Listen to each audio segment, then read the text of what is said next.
आपके अपने YouTube channel technical with Poonia sir पे आप सभी बच्चों का हार्दिक स्वागत है। हम आप बच्चों के लिए प्रैक्टिस सेट लेके आए हैं। इससे पहले मैंने एक प्रैक्टिस सेट कर लिया है। आज हमारा प्रैक्टिस सेट नंबर 2 होगा, जिसके अंदर हमारे 70 टेक्निकल के क्वेश्चन हैं, 10 कंप्यूटर के क्वेश्चन हैं और 20 क्वेश्चन हरियाणा जीके के हैं। जो HSC आप बच्चों का ALM का और ऐसे का जो पेपर लेगी, उसी के पैटर्न के ऊपर हमने आप बच्चों के लिए प्रैक्टिस सेट तैयार किए हैं। इसके हम 20 से 25 प्रैक्टिस सेट आप बच्चों को करवाएंगे। जो क्वेश्चन हम करवाएंगे उसमें से मैक्सिमम क्वेश्चन आपको अपने पेपर के अंदर देखने को मिलोगे और आपने अगर अच्छी प्रकार से प्रैक्टिस सेट कर लिए तो आपका अच्छा स्कोर प्राप्त होगा और जिससे क्या करोगे, आप एक सरकारी नौकरी हासिल कर सकते हो। इससे पहले हमने अपने YouTube चैनल के ऊपर जितना भी हमारा टेक्निकल भर्ती का सिलेबस था थ्योरी के रूप में भी करवा दिया है और साथ में हर चैप्टर की थ्योरी के साथ हमने हर चैप्टर के बाद उसके MCQ क्वेश्चन करवा दिए हैं और साथ में हमने आप बच्चों के लिए एक 2000 मोस्ट इंपोर्टेंट क्वेश्चनों की सीरीज स्टार्ट कर रखी है। उसके 23 से 24 क्लास से हमने कर लिया है। आज हमारा प्रैक्टिस सेट नंबर 2 होगा। तो प्रैक्टिस सेट 1 आपको कैसा लगा? अगर आपको अच्छे प्रकार से समझ में आया है, अच्छा लगा है, और ये प्रैक्टिस सेट हम आप बच्चों को हर संडे को एक प्रैक्टिस सेट उपलब्ध करवाएंगे। आपकी एग्जाम होने से पहले हम आपको ये 20 से 25 प्रैक्टिस सेट जरूर करवा देंगे, ताकि आप बच्चों को क्या भाई अच्छी मेहनत करने का मौका मिले। और आपने अगर अच्छी मेहनत की है तो आप अच्छा स्कोर प्राप्त करोगे, तभी आपको क्या एक सरकारी नौकरी हासिल होगी। अगर आपको ये प्रैक्टिस सेट अच्छे लगे हैं, अच्छी प्रकार से समझ में आए हैं, तो आप हमारे चैनल को ज़्यादा से ज़्यादा लाइक करना, शेयर करना और सब्सक्राइब जरूर करना। तो हम आज का हमारा है प्रैक्टिस सेट 2 नंबर है ALM और ऐसे। जो हरियाणा के अंदर जो पेपर होगा ALM का और ऐसे का, उसके लिए काफी इंपॉर्टेंट प्रैक्टिस सेट है। इसके अंदर 70 क्वेश्चन आपके टेक्निकल हैं, 10 क्वेश्चन कंप्यूटर के हैं और 20 क्वेश्चन आपके हैं हरियाणा जीके के। तो सारे क्वेश्चन हम आपको अच्छी तरह से करवाएंगे। तो आज का क्वेश्चन हमारा पहला है, प्रत्यावर्ती तरंग रूप में, प्रत्यावर्ती तरंग रूप में वर्ग मध्य मूल मान होता है। जो हमारे अल्टरनेटिंग तरंग होती है उसमें जो वर्ग मध्य मूल का मान होता है, वर्ग मध्य मूल का मान मतलब होता है RMS value, root mean square. उसका मान क्या होता है? आवर्तकाल पर निर्भर करता है, समय के ऊपर निर्भर करता है, आवर्ती के ऊपर निर्भर करता है, या सदैव स्थायी रहता है, या उपरोक्त सभी। तो हमारे पास जो प्रत्यावर्तित तरंग होती है, इस प्रकार से हमारी क्या होती है प्रत्यावर्तित तरंग, ये क्या होती है हमारे अल्टरनेटिंग करंट होता है। तो इसके कह रहा है इसके अंदर जो RMS मान होता है, कौन सा? RMS मान। और RMS मान को हम किससे लिखते हैं? एक तो होता है हमारे पास IRMS, क्या होता है IRMS, दूसरा होता है हमारे पास VRMS, क्या होता है VRMS। तो ये हमारे पास क्या होता है, ये होता है हमारे पास 0.707 गुणा में IM, और ये हमारे पास क्या होता है 0.707 गुणा में VM। तो ये क्या रहता है भाई, जो समय के साथ है बदलता है, आवर्ती पर निर्भर करता है, सदैव स्थायी होता है, या उपरोक्त सभी। तो ये हमारा क्या होता है सदैव स्थायी होता है। क्या होता है? सदैव स्थायी होता है।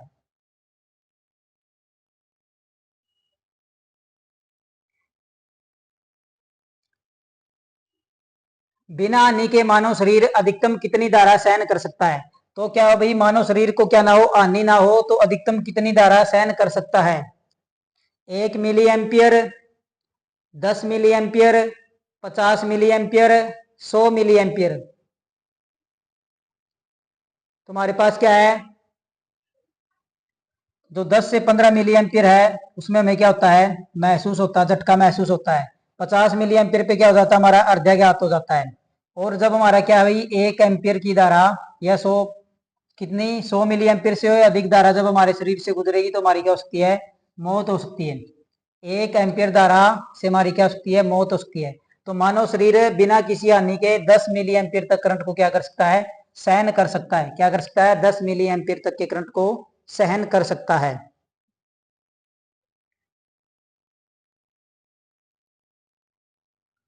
भूमिगत भू संपर्क में भू संपर्कन की दक्षता निर्भर करती है।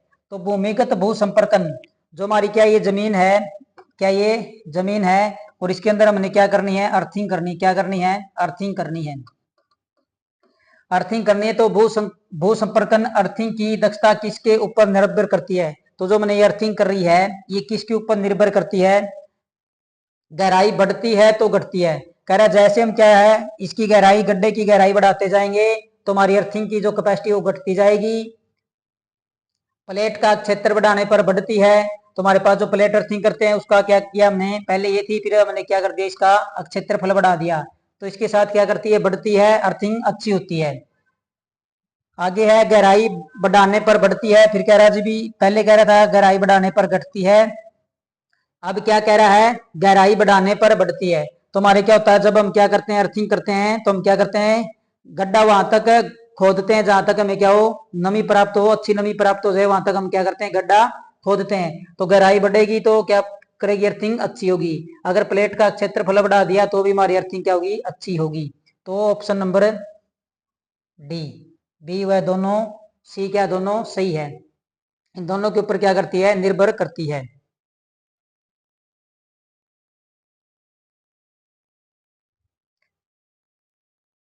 विद्युत रोधी बनाने के लिए किसका प्रयोग किया जाता है। तो विद्युत रोधी बनाने के लिए किसका प्रयोग किया जाता है। तो विद्युत रोधी क्या होते हैं, हमारे जो धारा का प्रवाह रोकते हैं, क्या करते हैं, धारा प्रवाह रोकते हैं, क्या करते हैं, धारा का प्रवाह रोकते हैं, धारा का प्रवाह रोकते हैं।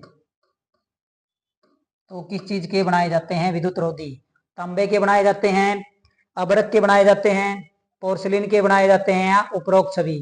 तो इसमें से हमने वो बताना भाई, जो सबसे इंपॉर्टेंट होता है हमारे क्या, तो सबसे इंपॉर्टेंट हमारा होता है विद्युत रोधी बनाने के लिए हम किसका प्रयोग करते हैं, अभ्रक का। किसका करते हैं, अभ्रक का। अभ्रक को हम क्या बोलते हैं, माइका बोलते हैं।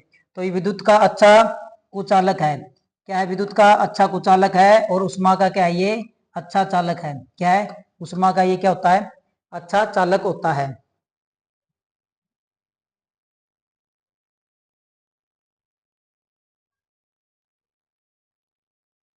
मशीन पर केवल लोड धारा ले जाने वाली वाइंडिंग को कहा जाता है। तो मशीन के अंदर क्या होती है, हमारी दो प्रकार की वाइंडिंग होती है।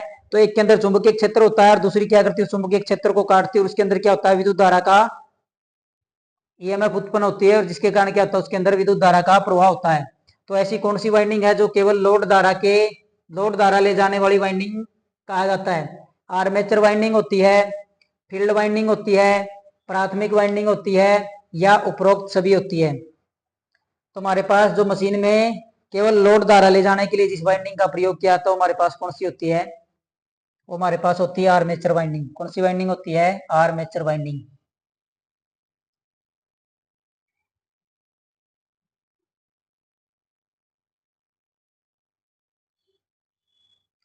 इलेक्ट्रिक ट्रेन पहाड़ी से नीचे उतरते समय डीसी मोटर, इलेक्ट्रिक ट्रेन पहाड़ी से नीचे उतरते समय डीसी मोटर किस रूप में कार्य करती है। तो ये हमारे पास क्या है, पहाड़ी है। क्या ये पहाड़ी है, और इस प्रकार से क्या ये ट्रेन का ट्रैक है। तो यहाँ पे हमारी क्या चल रही है, ट्रेन चल रही है। क्या चल रही है, ट्रेन चल रही है। अब ये कह रहा है ये पहाड़ी से क्या कर रही है, ट्रेन नीचे उतर रही है। क्या कर रही है, ट्रेन क्या कर रही है, पहाड़ी से नीचे उतर रही है। तो कह रहा है इसके अंदर जो डीसी सीरीज मोटर है या डीसी मोटर प्रयोग कर रखी है, तो किस रूप में व्यवहार करेगी। डीसी शंट मोटर के रूप में करेगी, डीसी श्रेणी मोटर के रूप में करेगी, डीसी श्रेणी जनरेटर के रूप में कार्य करेगी, या डीसी कंपाउंड मोटर की तरह कार्य करेगी। तो ये हमारे किसके समान काम करती है, डीसी श्रेणी मोटर, डीसी श्रेणी जनरेटर के भांति क्या करती है, कार्य करती है।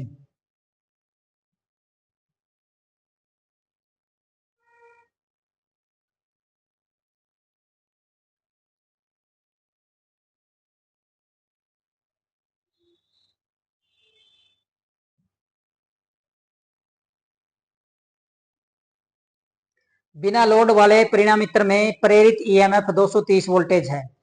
क्या हमारे पास ट्रांसफॉर्मर है वो बिना लोड है, उसमें प्रेरित ईएमएफ कितनी है, 200 वोल्टेज है, जो 2 एम्पीयर का करंट लेता है। कितने, 2 एम्पीयर का करंट लेता है। उनके बीच का कोण 83.36 डिग्री है। तब कोर हानि होगी। क्या ज्ञात करनी है हमने, कोर हानि। क्या करनी है, कोर हानि ज्ञात करनी है। तो हमारे पास क्या होता है, कोर हानि, कोर हानि हमारे पास तो क्या होता है, P बराबर में वी आई, और हमारे पास क्या है, कोस थीटा। क्या है, कोस थीटा। यहाँ से P बराबर हमारे पास क्या हो जाएगा, V की वैल्यू कितनी दी है, 230 दी हुई, गुणा में करंट की वैल्यू कितनी, 2, गुणा में एंगल कितने डिग्री दिया है, 83.36 ये हमें दिया हुआ है। जब इसका हम क्या निकालते हैं, मान निकालते, तो हमारे पास ये आता है 0.1088। कितना आता है, कितना इसका क्या आता है, ये मान आता है 83.76 डिग्री का। तो यहाँ से हमारे पास क्या हो जाएगा, P बराबर में 230 गुणा में 2 गुणा में 0.108, ये हमारे पास ये वैल्यू आ जाएगी। तो ये हमारे पास हो जाएगा 260 460, कितना हो जाएगा 460 गुणा में 0.1088। तो जब आप इसकी गुणा करोगे तो हमारे पास ये लगभग कितना आता है, ये लगभग 50 वाट आता है। कितना आता है, लगभग 50 वाट आता है। तो कितनी आनी होगी, 50 वाट आनी होगी। कितनी होगी, 50 वाट आनी होगी। तो ये लगभग कितना आता है, 50 वाट आता है हमारे पास।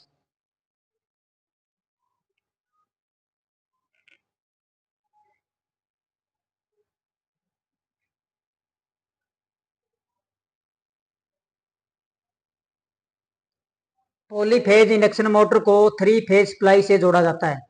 पॉलीफेज इंडक्शन मोटर को 3 फेज सप्लाई से जोड़ा जाता है। मोटर के घूर्णन की दिशा बदली जा सकती है। पॉलीफेज का मतलब होता है हमारे पास एक से अधिक फेज वाली मोटर है।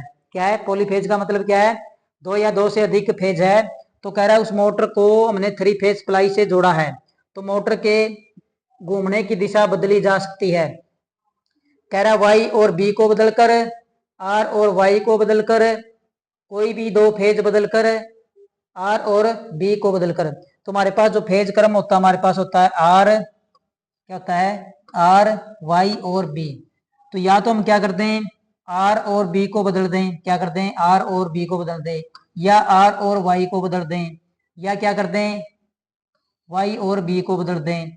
तो किन्हीं भी दो फेजों को क्या कर दें हम, किन्हीं भी दो फेजों को, किन्हीं भी दो फेजों को आपस में बदल देंगे तो मोटर के घूमने की दिशा क्या हो जाएगी, बदल जाएगी। क्या हो जाएगी, कोई भी दो फेज बदलकर, तो मोटर के घूमने की दिशा क्या हो जाएगी, बदल जाएगी।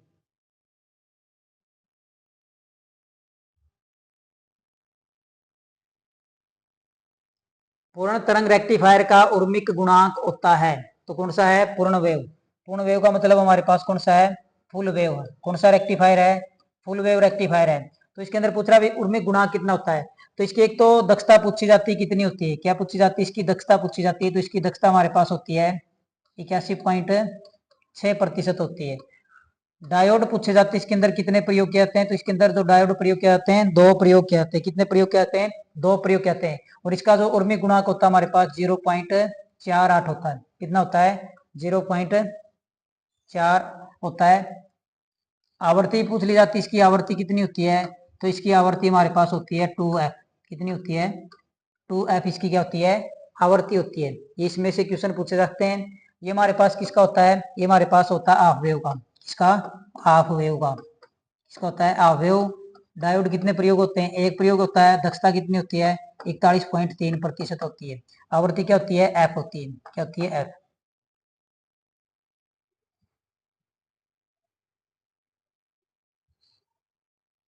कॉपर तार पर 3/22 लिखा हुआ है, बताता है। तो ये जो 3/22 लिखा हुआ है ये हमें क्या चीज बताता है। 3 कॉपर तार है, 22 तार का साइज है, केबल का प्रकार है ए व बी दोनों। तो हमारे पास क्या होती है, केबल होती है इस प्रकार से, एक तार होता है, क्या होता है, एक तार होता है। और इसके अंदर से हमारे क्या होते हैं भाई, 3 तार निकलती है। क्या होती है, ये 3 तार इस प्रकार से आती है। क्या है, इस प्रकार से 3 तारें हमारी क्या होती है, बाहर निकलती है। तो इसका मतलब क्या, इसके अंदर क्या है, कॉपर की जो तार है वो कितनी इसके अंदर है, कॉपर की तार है 3। और ये जो इसका ये क्या है भाई, ये 22 नंबर इसका क्या है, ये साइज है।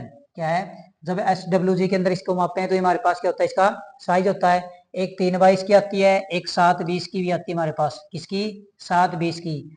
पहले की जो वायरिंग होती थी, वायरिंग में ये तार प्रयोग की जाती थी, काफी मजबूत तार होती थी। वायरिंग में इसका प्रयोग किया था। अब भी इसका प्रयोग हम किसके लिए करते हैं, जोड़ लगाने के लिए। जो ITI में बच्चे पढ़ते हैं उनको जो ज्वाइंट लगाए जाते हैं, टी ज्वाइंट, ब्रिटानिया ज्वाइंट, उनमें इसका इस्तेमाल किया जाता है 3/22 और 7/20। तो इसका मतलब हमारे पास क्या भाई, ए व बी दोनों। तो 3 तो इसके अंदर कॉपर की तार है और 22 इसका क्या है, व्यास है। Option number D.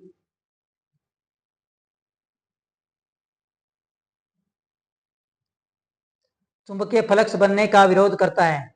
तो क्या भाई चुंबकीय जो फ्लक्स बनती है जब हम किसी वाइंडिंग को क्या देते हैं, कोई धारावाही चालक को क्या देते हैं, विद्युत धारा देते हैं, तो उसके अंदर क्या है, उसके आसपास चुंबकीय क्षेत्र बन जाता है। तो कह रहा है इस चुंबकीय क्षेत्र को बनने से कौन रोकता है? प्रतिरोध रोकता है, परमीयस रोकता है, विद्युतशीलता रोकती है, इनमें से कोई नहीं। तो हमारे पास प्रतिरोध किसको रोकता है भाई? धारा को। किसको रोकता है? धारा को। किसको रोकता है? धारा को रोकता है। तो धारा को चलाता कौन है? धारा को चलाता है कंडक्टेंस। कौन चलाता है? कंडक्टेंस। परमीयस क्या करता है? चुंबकीय लाइन को चलाता है। चुंबकीय लाइन को चलाता है। ये क्या करता है? चुंबकीय लाइन को चलाता है। विद्युतशीलता हमारी है नहीं, तो इनमें से कोई नहीं। तो रोकता कौन इसको? इसको बनने से रोकता है प्रतिष्ठम। कौन रोकता है?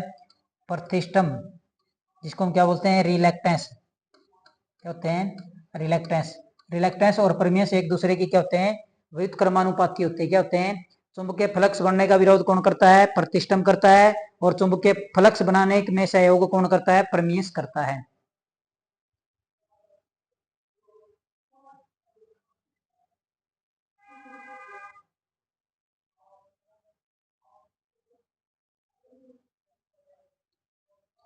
पूर्णतः आवेशित सीसा अमल बैटरी का विशिष्ट गुरुत्व होता है।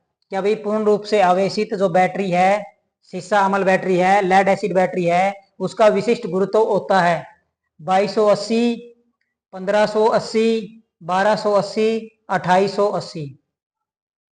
तो हमारे पास कौन सी है? द्वितीयक सेल है। कौन सा है? द्वितीयक। और द्वितीयक का मतलब हमारे पास क्या होता है? इसको हम डिस्चार्ज करने के बाद पुनः क्या कर सकते हैं? चार्ज कर सकते हैं। और बैटरी के डिस्चार्जिंग अवस्था को हम पढ़ते हैं। तो इसका जो विशिष्ट गुरुत्व होता है हमारे पास कितना होता है? 1280। कितना होता है? 1280।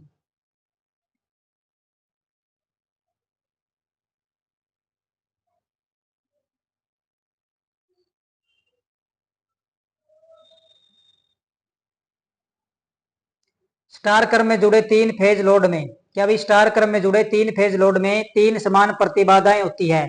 जब लोड को तीन फेज 440 वोल्टेज 50 एचजेड की आपूर्ति से जोड़ा जाता है तो 0.5 लेगिंग वाले शक्ति गुणांक पर 30 एम्पियर की लाइन धारा लेता है, तो लोड द्वारा लगने वाली कुल शक्ति होगी। तो हमारे पास कौन सा स्टार कनेक्शन है? कौन सा कनेक्शन हमारे पास? स्टार कनेक्शन है।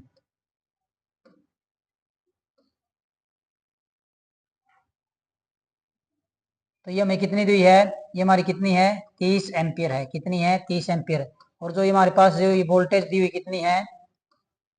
440 वोल्टेज, 440 वोल्टेज और 50 एच जेड है। कितनी है? 50 एच जेड है। तो हमारे पास क्या होता है शक्ति निकालने का फॉर्मूला? तो P बराबर under the root 3 VL IL गुणा में कोस थीटा। क्या होता है? गुणा में कोस थीटा। हमारे पास ये क्या होता है? फॉर्मूला होता है P बराबर में under the root 3 VL IL cos theta होता है हमारे पास।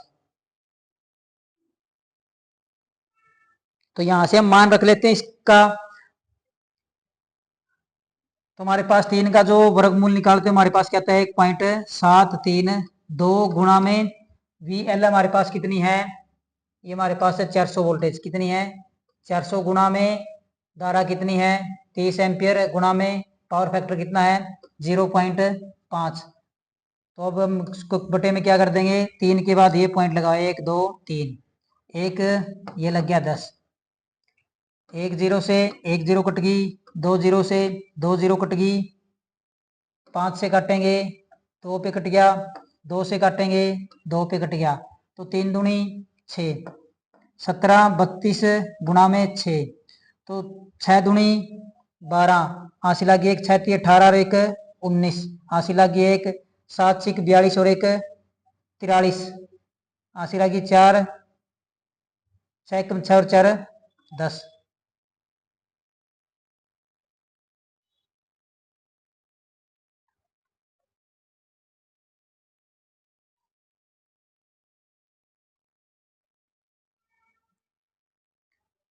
ये तो ऑप्शन में नहीं दिए हमारे भाई। 17 32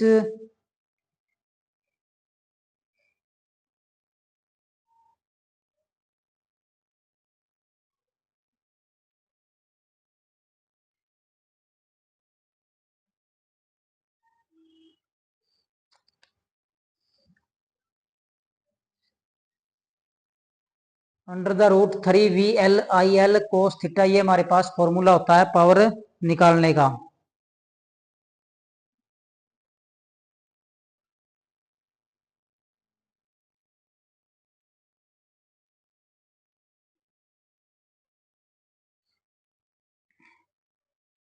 तो 3 का हमारे पास आता है 1.732 गुणा में 400 गुणा में 30 गुणा में 0.5 बटे में 1000 गुणा में 10। 1 0 से 1 0 कट गई, 2 0 से 2 0 कट गई, 5 से 2 पे कट गया, 2 से 2 पे कट गया, 6।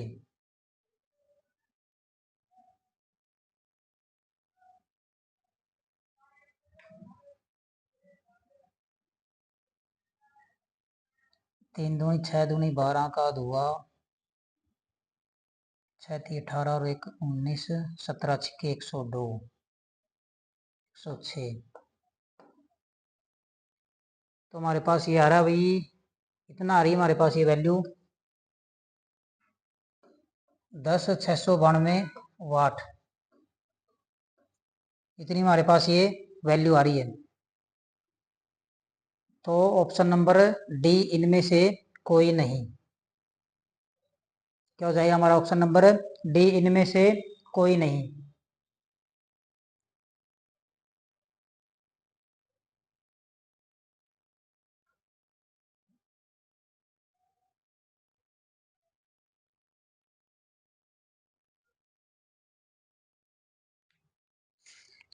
एक मिनट में 10 एम्पीयर का करंट प्रवाहित करने पर कितने कूलाम चार्ज प्रवाहित होगा। तो हमारे पास क्या है, समय दिया हुआ है 1 मिनट और धारा दी हुई 10 एम्पीयर है। तो कह रहा है ये करंट गुजारने से 1 मिनट के अंदर है कितने कूलाम का चार्ज प्रवाहित होगा। तो हमारे पास क्या होता है, क्यू चार्ज, क्यू बराबर में होता है हमारे पास आई टी। क्या होता है, आई टी हमारे पास क्या होता है, फॉर्मूला होता है। आई हमारे पास क्या है, धारा कितनी है 10 एम्पीयर है, गुणा में टी हमारे पास क्या है, समय, और समय हम किस में लेते हैं, सेकंड में। तो हमारे पास कितनी दी हुई, 1 मिनट दी हुई है, और 1 मिनट के अंदर कितनी सेकंड होती है, 60। 10 छिके 60, तो कितना हो जाएगा 600 गुलाम। कितना हो जाएगा 600 गुलाम। ऑप्शन नंबर सी कितना हो जाएगा, 600 गुलाम हो जाएगा।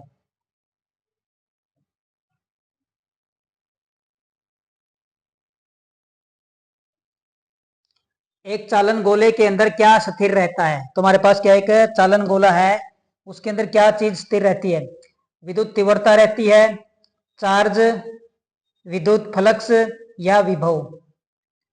तो एक चालन गोले के अंदर क्या स्थिर रहता है, तो एक चाले के गोले के अंदर हमेशा क्या स्थिर रहता है, विभव। क्या रहता है, विभव स्थिर रहता है।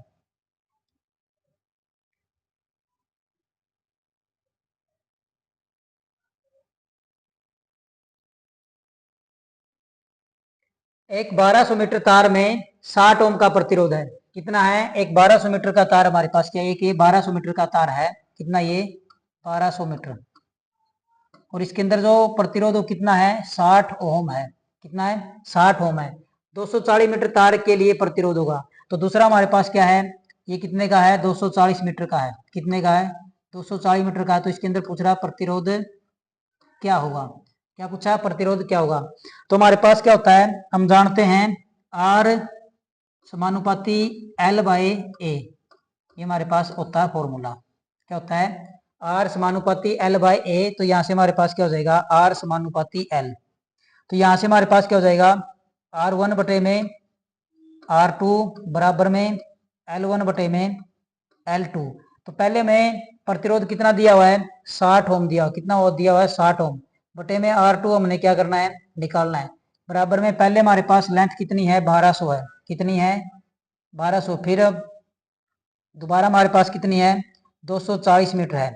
तो यहाँ से हम इसकी गुणा करें तो हमारे पास क्या हो जाएगा, 1200 R2 बराबर में 240 गुणा में 60। तो यहाँ से R2 हमारे पास क्या आ जाएगा, R2 आ जाएगा 240 गुणा में 60 बटे में 1200।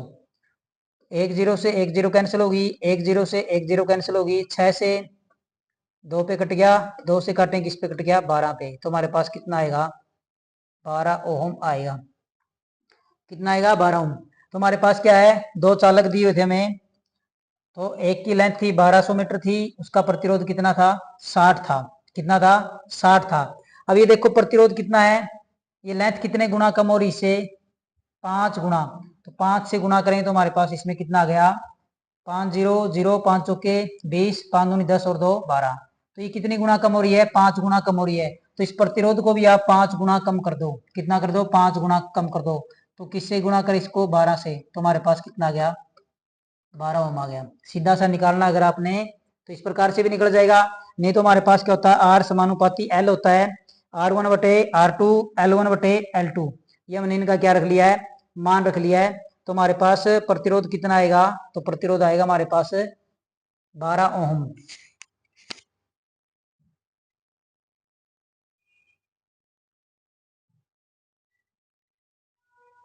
8 ओम के दो प्रतिरोधों को समांतर क्रम में जोड़ा गया है। 8 ओम के दो प्रतिरोधों को समांतर क्रम में जोड़ा गया है तथा इस संयोजन में 12 ओम का प्रतिरोध श्रेणी क्रम में जोड़ा गया है। कुल प्रतिरोध होगा 8 ओम के दो प्रतिरोध। तुम्हारे पास क्या है, कह रहा भाई 8 ओम के दो प्रतिरोध को समांतर क्रम में जोड़ा गया है और इसके साथ इस संयोजन में 12 ओम का प्रतिरोध श्रेणी क्रम में। तो एक इसके साथ किस में जोड़ा हुआ है, श्रेणी क्रम में जोड़ा हुआ है। तो कह रहा है टोटल प्रतिरोध कितना होगा, ये हमारे पास क्या है, 8 ओम, और ये भी कितना है, 8 ओम, ये कितना है, 12 ओम। तो हमारे पास क्या होता है, आर टी बराबर में क्या होता है, R1 गुणा में R2 बटे में R1 प्लस में R2 पैरेलल के लिए। तो हमारे पास कितना हो जाएगा, 8 गुणा में 8, 8 प्लस 8 16, 2 पे कट गया, 2 से काटें कितने पे, 4 पे हो गया। तो वो हमारा दो प्रतिरोध हो गए। पैरेलल वाले की वैल्यू हमारे पास कितनी आई है, 4 ओम आई है। सीरीज वाले की कितनी थी, 12 ओम थी। कितनी थी, 12 ओम। तो आर टी बराबर हमारे पास क्या हो जाएगा, R1 प्लस में R2। तो 4 प्लस में 12 बराबर में कितना हो जाएगा, 16 ओम। तो हमारा राइट आंसर क्या होगा, 16 ओम। तो टोटल प्रतिरोध कितना आएगा, 16 ओम आएगा। कितना आएगा, 16 ओम। Option number B.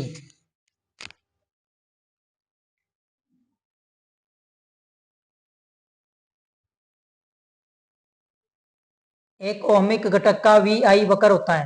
तो हमारे पास क्या है, एक ओहमिक घटक का वी आई वक्र होता है। गैर रेखिक होता है, रेखिक होता है, परवलय होता है या उपरोक्त सभी। तो हमारे पास ओमिक क्या होता है, जो ओम के नियम की पालना करता है, वो हमारे पास क्या होता है, ओमिक घटक होता है। और ओम के नियम के अनुसार हमारे क्या होता है, धारा और वोल्टेज समान अनुपात में घटते बढ़ते हैं। इसलिए इनका जो ग्राफ बनता है वो क्या बनता है, हमेशा एक सीधी रेखा में बनता है। किसमें बनता है, सीधी रेखा के अंदर बनता है। तो कैसा होता है, रेखिक होता है। कैसा होता है, रेखिक।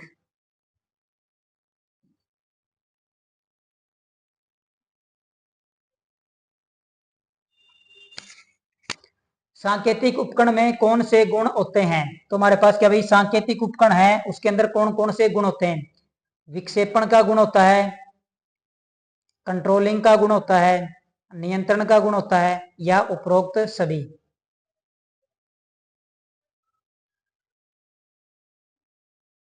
ये तो हमारे पास दोनों एक जैसे हो गए भाई। इसकी जगह आप लिखो अवमंदन। क्या लिखो, अवमंदन। क्या होता है इसकी जगह, अवमंदन टॉर्क होता है। विक्षेपण टॉर्क होता है, कंट्रोलिंग टॉर्क होता है। कंट्रोलिंग और नियंत्रण तो हमारे एक ही हो गए।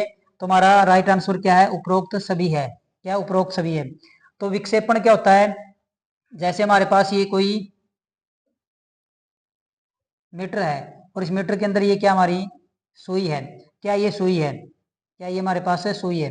अब इस सुई को, ये क्या, इसकी शून्य स्थिति है। क्या है, शून्य स्थिति है। शून्य स्थिति से आगे सरकाने के लिए जो टॉर्क लगता है उसको हम क्या बोलते हैं, विक्षेपण टॉर्क बोलते हैं।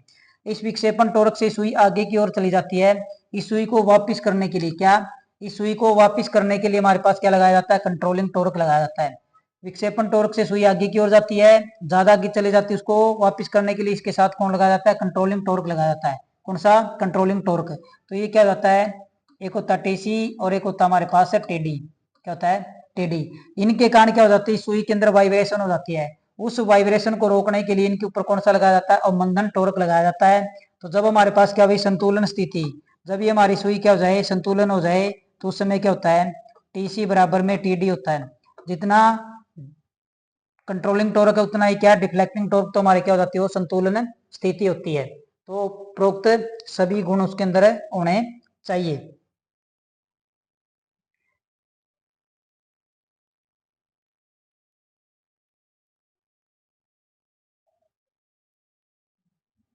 एक आदर्श वोल्टमीटर का प्रतिरोध होता है। तो हमारे पास क्या भाई, एक आदर्श वोल्टमीटर है, उस आदर्श वोल्टमीटर का प्रतिरोध पूछा भाई क्या होता है।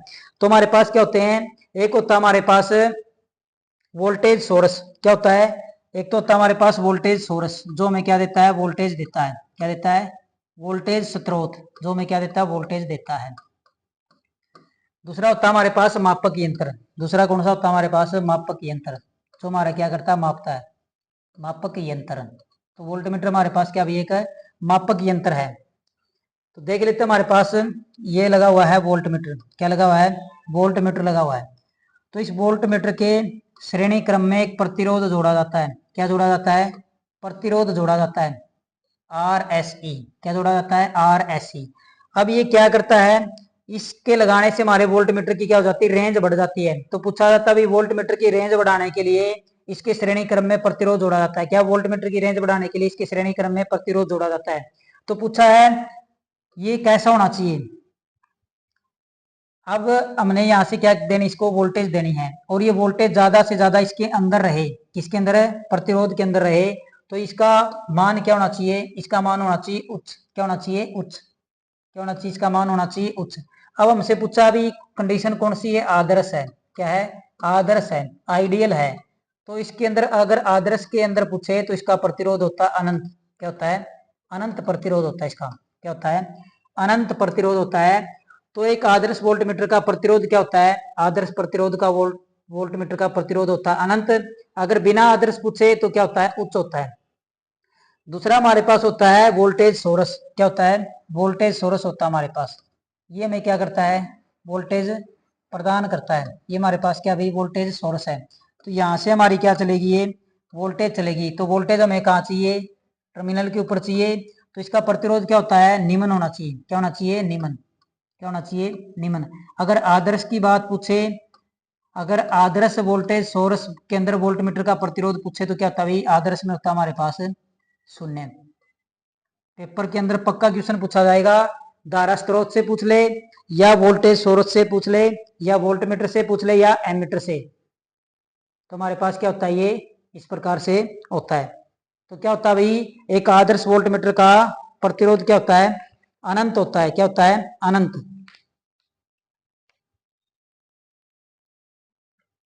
क्या होता है हमारे पास, अनंत होता है। क्या होता है, अनंत।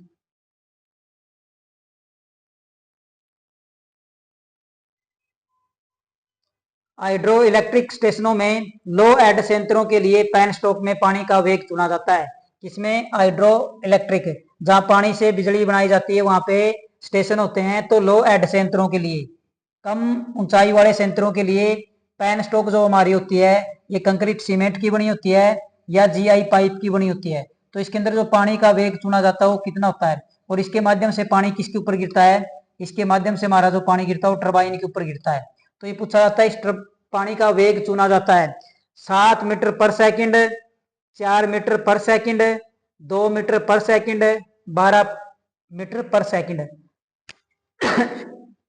तो इसके अंदर जो चुना जाता है हमारे पास क्या होता है, 7 मीटर पर सेकंड वेग के अनुसार इसको चुना जाता है।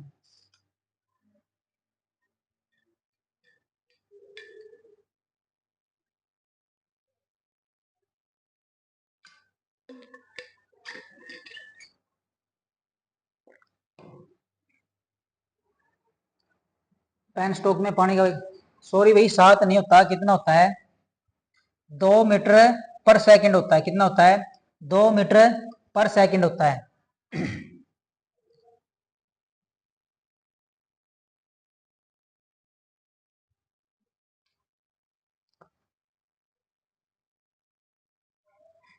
आवासीय क्षेत्र के लिए वितरक होते हैं। तो जो आवासीय क्षेत्र होते हैं जहां पे घरेलू आबादी होती है वहां पे कौन से वितरक होते हैं?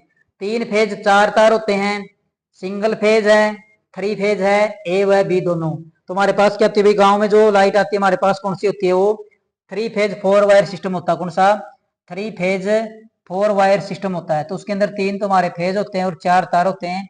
चौथी तार हमारी किसकी होती है? न्यूट्रल की होती है। किसकी होती है? न्यूट्रल की। तो ऑप्शन नंबर डी।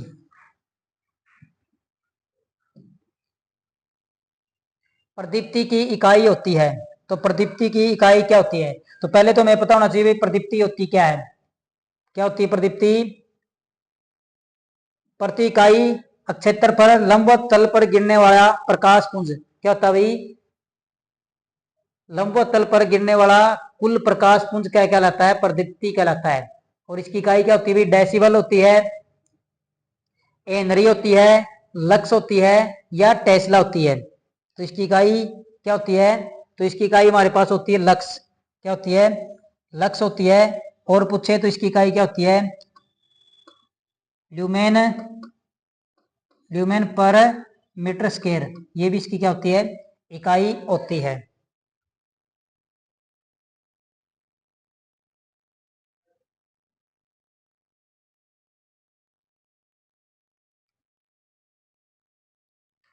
बिजली कट जाने के बाद किस प्रकार के रिले अपने संपर्कों को स्थिति में बनाए रखते हैं? तो क्या भाई बिजली कट जाने के बाद भी ऐसे कौन से रिले हैं जो अपने संपर्कों को स्थिति में बनाए रखते हैं? लेचिंग रिले है, ट्रांसले रिले है, बुखोल्ज रिले है, या उपरोक्त सभी है?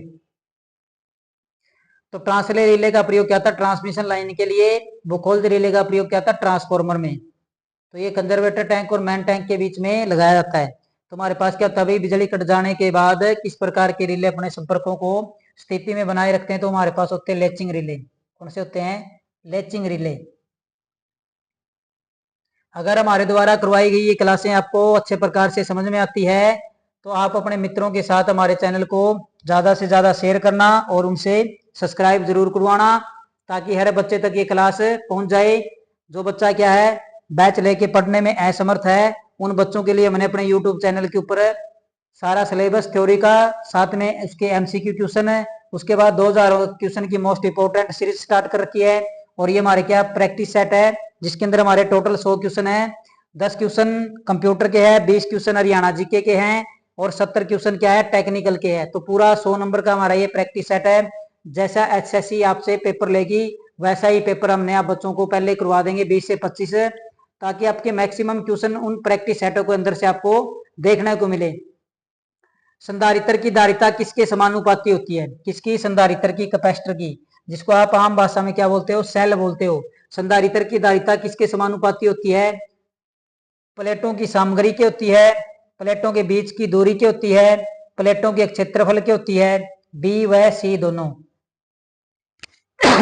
सॉरी। तुम्हारे पास क्या होता है? तुम्हारे पास जो धारिता होती है सी समानुपाती ई ए बाय डी ये होती है हमारे पास। क्या होती है? ये होती है। तो हमारे पास क्या हो गया? सी समानुपाती ई और सी समानुपाती ए, सी उल्टे अनुपात में डी के। तुम्हारी क्या होती है भाई? प्लेटों के बीच की दूरी के तो क्या होती है? उल्टे अनुपात में होती है। तो किसकी होती है? प्लेटों के क्षेत्रफल की क्या होती है? समानुपाती होती है। प्लेटों के क्षेत्रफल के।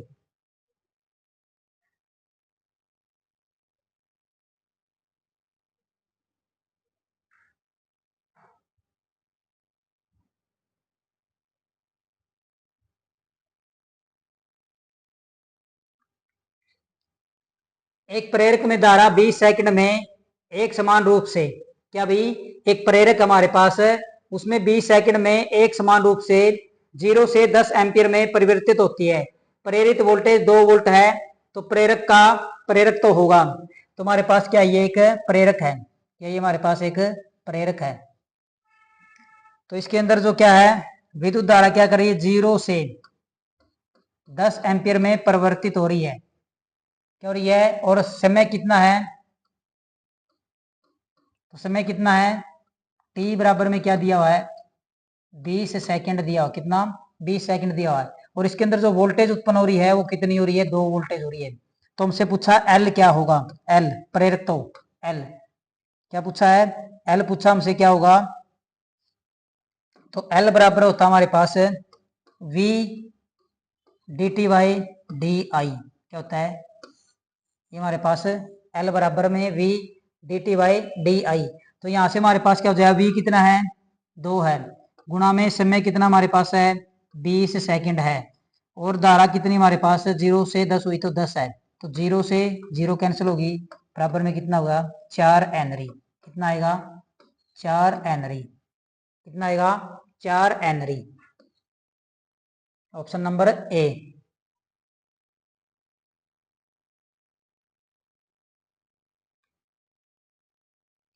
प्रतिघाती शक्ति प्रतिकरण के लिए, प्रतिघाती शक्ति प्रतिकरण के लिए उपयोग किए जाने वाला संधारित्र निर्धार है।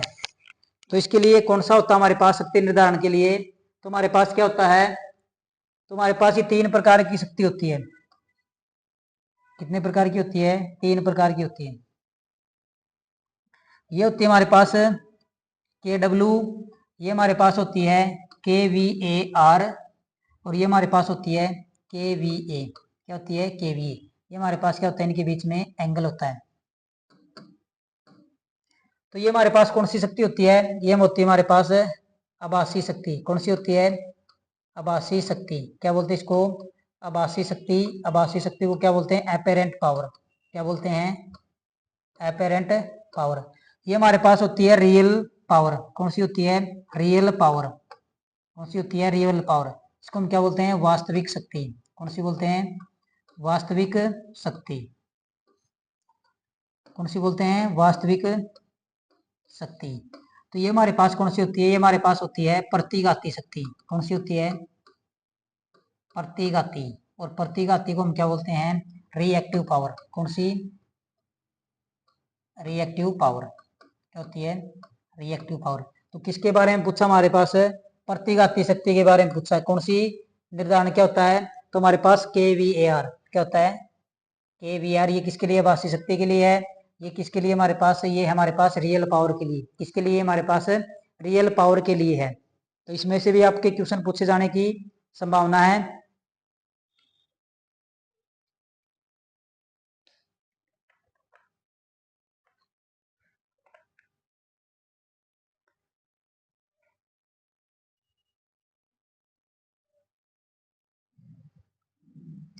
तो फेज विद्युत, दो फेज विद्युत आपूर्ति में वाइंडिंग का इलेक्ट्रिक डिस्प्लेसमेंट होता है, तो कौन से भाई 2 फेज है, और 2 फेज के बीच हमारा जो डिस्प्लेसमेंट एंगल है वो कितने होता है, तो इनके बीच जो हमारा एंगल होता है कितने का होता है 90 डिग्री का होता है, कितने का होता है 90 डिग्री का। 120 किसके अंदर होता है 3 फेज में, किसमें होता है 3 फेज के लिए, किसके लिए होता है 3 फेज के लिए।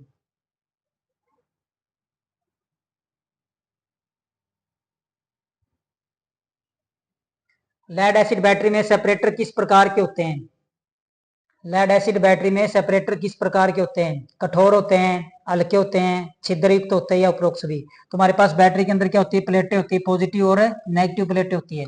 इनको शॉर्ट सर्किट से बचाने के लिए हमारे पास क्या होता है, इनके बीच में सेपरेटर लगाए जाते हैं, क्या लगाए जाते हैं इनके बीच में सेपरेटर लगाए जाते हैं, क्या लगाए जाते हैं इनके बीच में सेपरेटर लगाया जाता है। तो पूछ रहा ये सेपरेटर कैसी सामग्री होती है, कठोर होती है, हल्के होते हैं, छिद्रयुक्त होते हैं, या उपरोक्त सभी। तो ये हमारे पास क्या होते हैं, ये हमारे पास होते हैं छिद्रयुक्त, ताकि इसके अंदर जो इलेक्ट्रोलाइट है वो इनके अंदर से इधर उधर जा सके। तो हमारे पास इसके अंदर नेगेटिव और पॉजिटिव प्लेट होती है, नेगेटिव प्लेटों की संख्या पॉजिटिव प्लेटों की संख्या से क्या होती है ज्यादा होती है।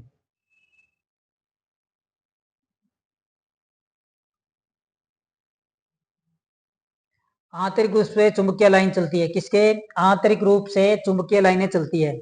तो चुंबकीय लाइनें हमारी कौन कहाँ से निकलती है, नॉर्थ से निकलकर साउथ में क्या करती है प्रवेश करती है, उत्तर से निकलकर दक्षिण में क्या करती है प्रवेश करती है। ये हमारी क्या भाई बारी है, क्या है बारी रूप से चल रही है, ये हमारे पास क्या बारी लाइन है। तो बारी लाइन कैसे चल रही है हमारे पास, तो ये हमारी चल रही है एन से एस की ओर, क्या चल रही है एन से एस की ओर चल रही है। तो अब ये क्या भाई अंदर भी चलती है, ये लाइनें क्या चलती है अंदर भी चलती है, तो अंदर क्या है भाई एस से एन की ओर है। तो हमारे पास क्या हो जाएगी, उत्तर से दक्षिण किसके ओर है, बारी हो, तब इसे बारी रूप से। तो हमारे किस रूप में चलती है, तो हमारे अंदर चलती है दक्षिण से उत्तर की ओर, किसके, दक्षिण से उत्तर की ओर चलती है आंतरिक रूप से।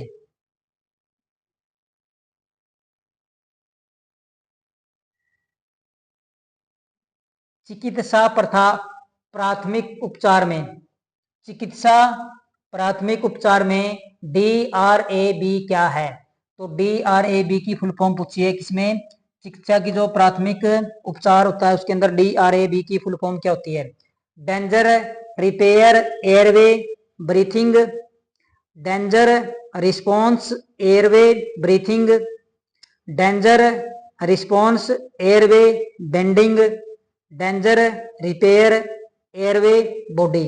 तो DRAB की फुल फॉर्म पूछी है प्राथमिक चिकित्सा में आपसे क्या होती है।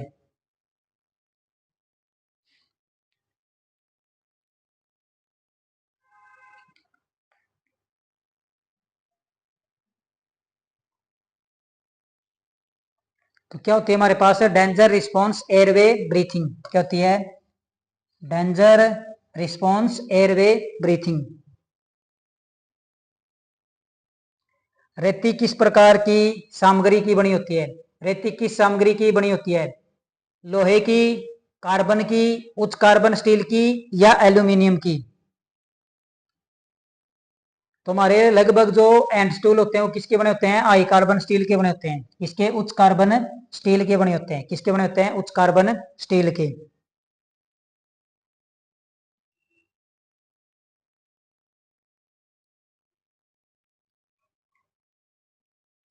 आजकल चालक के रूप में सबसे ज्यादा प्रयोग होता है सस्ता होने के कारण, तो इनमें से ऐसा कौन सा चालक है जो सबसे ज्यादा प्रयोग होता है और क्यों, क्योंकि वो क्या है, सस्ता है।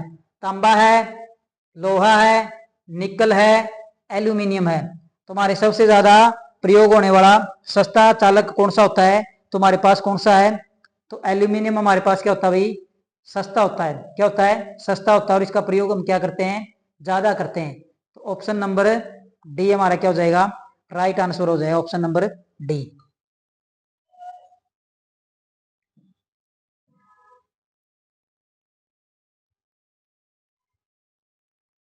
क्लास ई इंसुलेशन का तापमान होता है किसका, क्लास ई इंसुलेशन का तापमान होता है।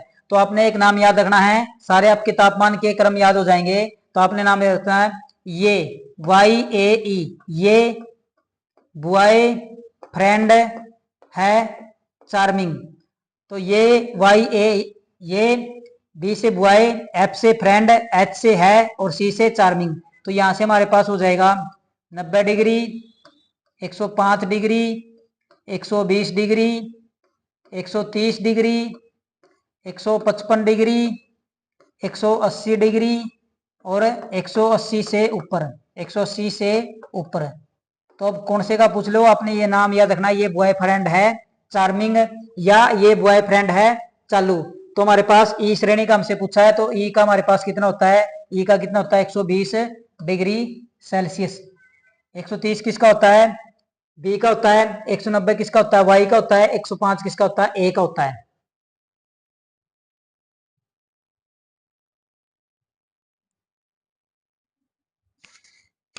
घरेलू वाटर कूलर के पंप में, जो घरेलू वाटर कूलर होता है उसके पंप में प्रयुक्त मोटर होती है, शेडेड पोल मोटर होती है, इंडक्शन मोटर है, रिपल्शन मोटर है, स्टेरिसिस मोटर है। तो जो इनमें सबसे उपयुक्त मोटर है घरेलू वाटर कूलर पंप के लिए हमारे पास कौन सी होती है, शेडेड पोल मोटर। कौन सी है, शेडेड पोल मोटर।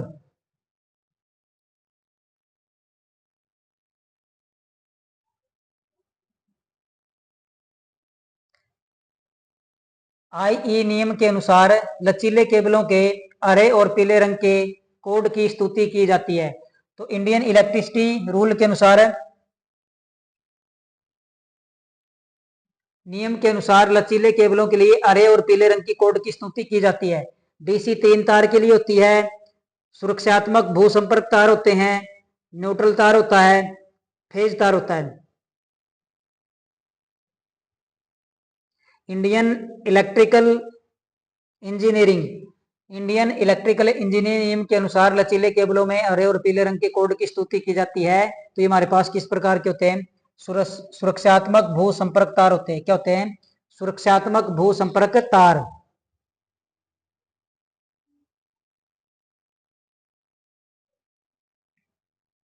भूमिगत केबल में दोष का स्थान खोजने के लिए आमतौर पर परीक्षण किया जाता है। तो जो भूमिगत केबल होती है उसके अंदर दोष को खोजने के लिए किस परीक्षण का प्रयोग किया जाता है? कैल्विन पोस परीक्षण का किया जाता है, व्हीटस्टोन परीक्षण का किया जाता है, मूरे पोस परीक्षण का किया जाता है, या उपरोक्त सभी का किया जाता है? तो भूमिगत केबल में दोष का स्थान खोजने के लिए हम किसका प्रयोग करते हैं? मूरे पोस परीक्षण का प्रयोग करते हैं। किसका? मूरे पोस परीक्षण का।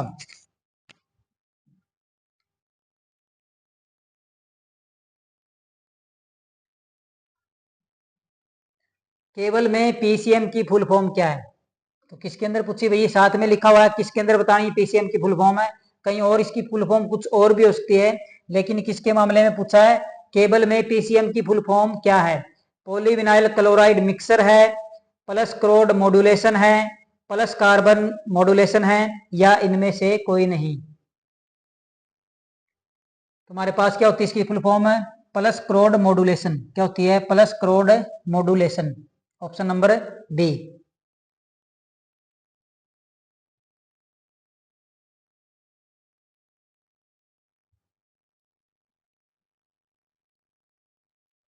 पावर सब सर्किट में अधिकतम आउटलेट होते हैं। तो हमारे पास जो पावर सब सर्किट होता है उसके अंदर अधिकतम कितने आउटलेट होते हैं? 4, 3, 2, 1। तो उसके अंदर हमारे कितने होते हैं? 2 आउटलेट होते हैं। या कितना होता है? 3000 वाट। क्या होता है? 3000 वाट या 2 आउटलेट होते हैं हमारे पास, 2 बिंदु।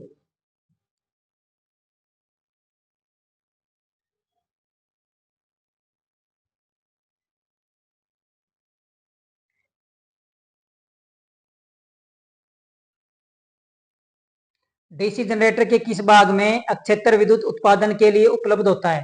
तो हमारे पास क्या भाई डीसी जनरेटर है, उसके किस भाग में विद्युत अक्षेत्र उत्पादन के लिए उपलब्ध होता है? आर्मेचर में होता है, कंडक्टर में होता है, योक में होता है, या कार्बन ब्रूस के अंदर होता है? तो विद्युत उत्पादन के लिए कौन सा अक्षेत्र होता है? आर्मेचर, कंडक्टर, योक, या कार्बन ब्रूस? तो हमारे पास किसके अंदर होता है भाई ये? योक। किसमें? योक के अंदर होता है।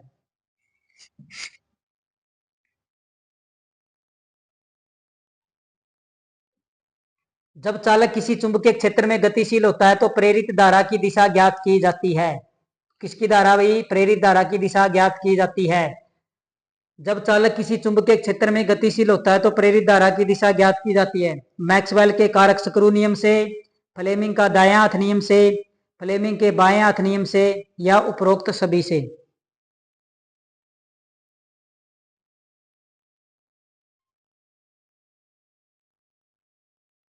जब चालक किसी चुंबकीय क्षेत्र में गतिशील होता है तो प्रेरित धारा की दिशा ज्ञात की जाती है।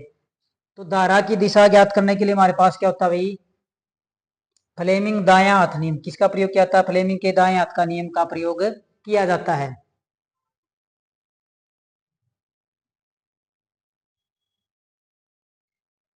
किस जनरेटर का प्रयोग आर्क वेल्डिंग में होता है? तो इनमें से ऐसा कौन सा जनरेटर है जिसका प्रयोग आर्क वेल्डिंग के अंदर होता है? शंट जनरेटर होता है, सीरीज जनरेटर होता है, कम्युलेटिव कंपाउंड जनरेटर होता है, डिफरेंशियल कंपाउंड जनरेटर होता है? तो हमारे पास किसके भाई ये 2 कंपाउंड जनरेटर के भाग है। किसके हैं? कंपाउंड जनरेटर के भाग है, कम्युलेटिव कंपाउंड और डिफरेंशियल कंपाउंड। तो आर्क वेल्डिंग के अंदर क्या होता है हमारा? डिफरेंशियल कंपाउंड जनरेटर का प्रयोग किया जाता है। तो ये हमारे पास क्या होता है? टोटल जो फ्लक्स होती है वो क्या होती है? फाई एस एच माइनस में फाई एस ई। इसमें क्या करती है? सीरीज फ्लक्स और शंट फ्लक्स एक दूसरे का क्या करती है? विरोध करती है। कम्युलेटिव के अंदर क्या करती है? दूसरे का एक दूसरे का क्या करती है? साथ देती है। फाई एस एच प्लस में फाई एस ई।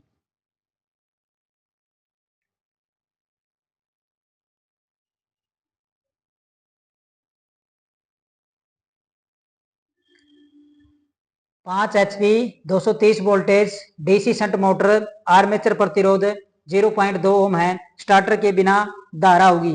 तो कितनी वोल्टेज दी है? 200 वोल्टेज दी हुई है। आर्मेचर प्रतिरोध कितना है? 0.2 ओम है। स्टार्टर के बिना धारा ज्ञात करनी है। तो हमारे पास क्या भाई? आई ए।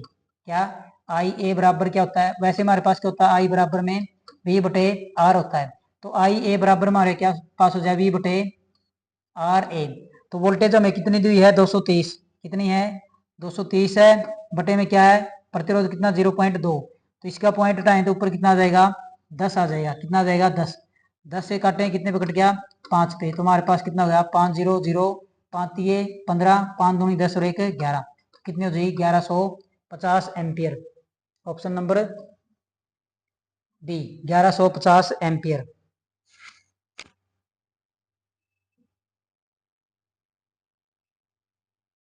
अल्टरनेटर का घूर्णन भाग। तो किसका पूछा भाई? अल्टरनेटर का घूमने वाला भाग होता है। विभक्त वल्य होता है, सर्पी वल्य होता है, कम्यूटेटर होता है, या उपरोक्त सभी। तो कम्यूटेटर का तो हमें पता भाई, एसी को डीसी में और डीसी को एसी में बदलने के लिए इसका प्रयोग किया जाता है। इसको हम क्या बोलते हैं भाई? दिक् परिवर्तक बोलते हैं। क्या बोलते हैं? दिक् परिवर्तक बोलते हैं। तो उपरोक्त सभी वाला भी हमारा क्या हो गया? कैंसिल हो गया। अब हमारे पास ऑप्शन बचे दो, विभक्त वल्य होता है या सर्पी वल्य होता है। तो अल्टरनेटर का घूमने वाला भाग होता है हमारे पास कौन? सर्पी वल्य।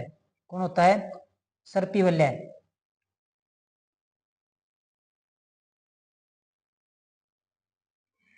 ट्रांसफॉर्मर किस सिद्धांत पर काम करता है? काफी इंपॉर्टेंट चैप्टर है, काफी क्वेश्चन पूछे जाने की संभावना इसके अंदर है। क्योंकि लाइनमैन का काम ही क्या होता है? ट्रांसफॉर्मर को सबसे ज्यादा उसको सेफ रखना होता है ट्रांसफॉर्मर को। क्योंकि एक ट्रांसफॉर्मर खराब होने के बाद कई घरों की सप्लाई बाधित हो जाती है। तो ट्रांसफॉर्मर के बारे में आपको अच्छी प्रकार से नॉलेज होनी चाहिए और इसके अंदर से ज्यादा क्वेश्चन पूछे जाने की आपकी संभावना है। तो ट्रांसफॉर्मर किस सिद्धांत पे काम करता है? तो ये हमारे करता भाई ईएमआई के, इलेक्ट्रोमैग्नेटिक इंडक्शन के सिद्धांत पे काम करता है। सेल्फ इंडक्शन के सिद्धांत पे काम करता है, म्यूचुअल इंडक्शन के सिद्धांत पे काम करता है, रासायनिक प्रभाव पे करता है, विद्युत वैद्युत स्थैतिक प्रभाव पे करता है। तो ये क्या करता है भाई? म्यूचुअल इंडक्शन के सिद्धांत पे काम करता है। एक वाइंडिंग से दूसरे वाइंडिंग के अंदर क्या जाती है? सप्लाई जाती है।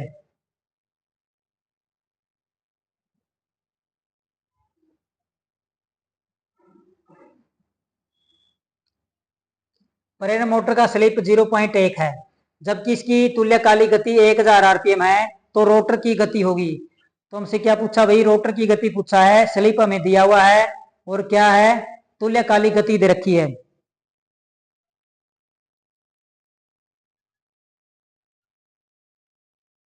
तो हमारे पास क्या होता है? तो S बराबर हमारे पास होता है एन एस माइनस में एन आर बटे में एन एस। ये हमारे पास फॉर्मूला होता है किसका? स्लिप निकालने का फॉर्मूला ही होता है। लेकिन हमसे यहाँ पे पूछा भाई, स्लिप दे दी है और क्या दे दी है? सिंक्रोनस स्पीड देती है, एन आर पूछा है। तो यहाँ से हमारे पास एन आर क्या हो जाएगा? एन आर बराबर हो जाएगा एन एस इंटू 1 माइनस में एस। क्या हो जाएगा? यहाँ से अगर हमने क्या निकालना है? एन आर निकालना है। क्या निकालना है? एन आर बराबर में क्या हो जाएगा भाई? एन एस इंटू 1 माइनस में एस। ये हमारे पास हो जाएगा। तो यहाँ से हमारे पास एन एस हमें कितनी दी हुई है? 1000। कितनी दी हुई है? 1000। और एस का मान हमें कितना दिया? 0.1। कितना दिया है? 0.1। तो यहाँ से एन आर बराबर में क्या हो जाएगा? 1000 इंटू 1 माइनस में 0.1। कितना हो जाएगा? 0.1। तो एन आर बराबर में क्या हो जाएगा? 1000 इंटू 1 में तो 0.1 गए तो कितने बच गया भाई हमारे पास? 0.9। कितना बच गया? 0.9। तो ये हमारे पास हो जाएगा एन आर बराबर में 1000 गुणा में 0.9 बटे में क्या करें? पॉइंट हटाने के लिए इसके कर दिया 10। 0 से 0 कैंसिल होगी, 9 0 0 9 0 0 9 1 9। तो कितनी होगी? 900 आरपीएम। कितनी होगी है? 900 आरपीएम। ऑप्शन नंबर ए। कितनी हो जाएगी? 900 आरपीएम हो जाएगी।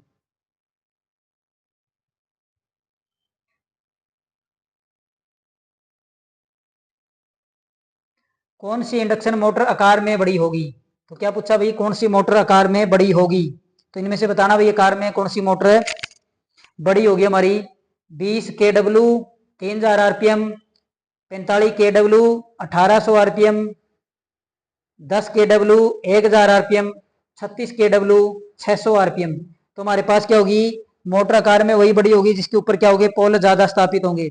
जिस मोटर के ऊपर पोल ज्यादा स्थापित होंगे वो आकार में भी क्या होगी, बड़ी होगी। अगर पोल ज्यादा स्थापित हो गए तो मोटर की स्पीड क्या हो जाएगी, कम हो जाएगी, गति क्या हो जाएगी, कम हो जाएगी। तो जिस मोटर की गति कम होगी वही मोटर क्या होगी, आकार में बड़ी होगी। क्या होगी, जिस मोटर की गति कम होगी वही क्या होगी, आकार में बड़ी होगी, क्योंकि उसके ऊपर पोल क्या होंगे, ज्यादा स्थापित होंगे। क्या होंगे, ज्यादा स्थापित होंगे। तो ऑप्शन नंबर डी हमारा क्या हो जाएगा, राइट आंसर हो जाएगा, 600 आरपीएम वाली।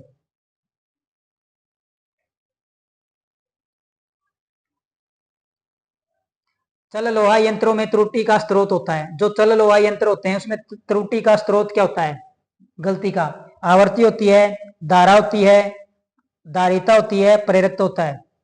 तो हमारे पास क्या होती है, पीएमएमसी होती है। क्या होते हैं, PMMC, permanent magnetic moving coil होते हैं। तो स्थायी चुंबक का इसके अंदर प्रयोग क्या आता है, तो स्थायी चुंबक का प्रयोग क्या आता है, तो ये सबसे ज्यादा किससे प्रभावित होते हैं, आवर्ती से प्रभावित होते हैं। किससे, आवर्ती से। किससे प्रभावित होते हैं, आवर्ती से। तो इसके अंदर त्रुटि का जो कारण हमारे पास क्या है, आवर्ती है।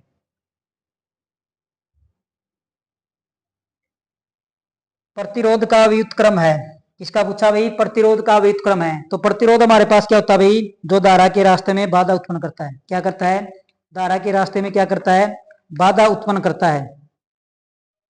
क्या करता है, बाधा उत्पन्न करता है धारा के रास्ते में। तो जो धारा का साथ देता है वो हमारे पास क्या होता है भाई, वो हमारे पास होता है, क्या होता है, कंडक्टेंस।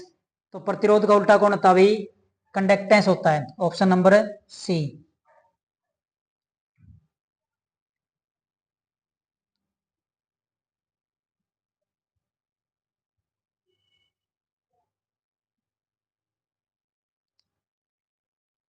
एक ओवरहेड ट्रांसमिशन लाइन का स्पेन 200 मीटर है। क्या भाई, एक ओवरहेड ट्रांसमिशन लाइन का स्पेन 200 मीटर है। लाइन कंडक्टर का भार प्रति मीटर 0.7 kg है। अधिकतम स्वीकार्य तनाव 1400 ग्राम है। तो अधिकतम सैग होगा, किसके बारे में पूछा भाई, सैग। किसके बारे में पूछा, सैग कितना होगा। तो सैग हमारे पास क्या होता है ये हमारे पास क्या है, दो पोल हैं। क्या ये हमारे पास दो पोल हैं। तो पहले तो हमारी जो चालक तार ये है, क्या ये चालक तार ये है। लेकिन क्या होता है, गर्मी के मौसम में इसके अंदर क्या आ जाता है भाई, तनाव आ जाता है। क्या आ जाता है, तनाव आ जाता है। तो ये हमारा चालक थोड़ा सा क्या हो जाता है, लटक जाता है। क्या हो जाता है, लटक जाता है। तो जो पहले चालक था वो और जो अब चालक लटका हुआ है, इनके बीच की दूरी को हम क्या बोलते हैं, सैग बोलते हैं। क्या बोलते हैं इसको, सैग बोलते हैं। और इन दो पोलों के बीच की दूरी को हम क्या बोलते हैं, स्पैन बोलते हैं। क्या बोलते हैं, स्पैन बोलते हैं। तो हमारे पास क्या भाई, सैग निकालने का फॉर्मूला हमारे पास क्या होता है, तो होता है हमारे पास WL/8T, WL²/8T होता है। ये हमारे पास क्या भाई, सैग निकालने का फॉर्मूला होता है। सैग बराबर में WL² बटे में 8T।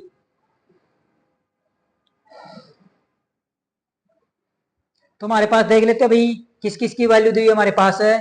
तो हमारे पास L बराबर दिया हुआ है 200, कितना दिया हुआ है, 200। W बराबर हमारे पास दिया 0.7 kg, कितना है, 0.7 kg। और क्या दिया हुआ है हमारे पास, T तनाव।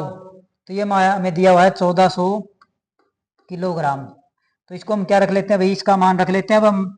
तो हमारे पास क्या हो जाएगा भाई, 0.7 गुणा में 200 गुणा में 200 बटे में 8 गुणा में 1400 गुणा में पॉइंट हटाएंगे तो क्या 10।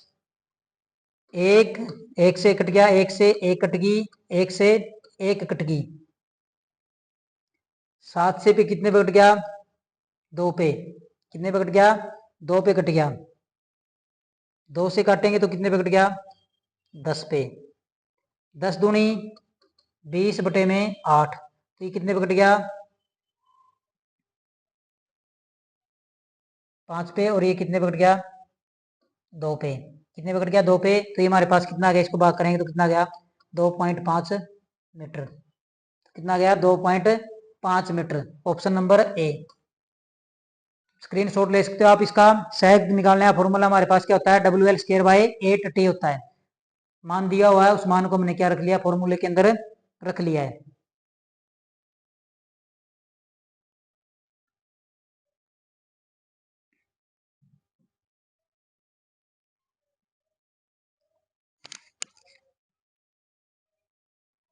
जब सोडियम वाष्प विसर्जन लैंप को पहले चालू किया जाता है तो उसका रंग कैसा होता है? किसका भाई? जब सोडियम वाष्प विसर्जन लैंप को पहले चालू किया जाता है तो उसका रंग कैसा होता है? पीला होता है, लाल, सफेद, हरा। तो उसका रंग कैसा होता है हमारे पास? उसका रंग होता है लाल। कैसा रंग होता है उसका? लाल रंग होता है जब उसको क्या किया जाता है? शुरू किया जाता है।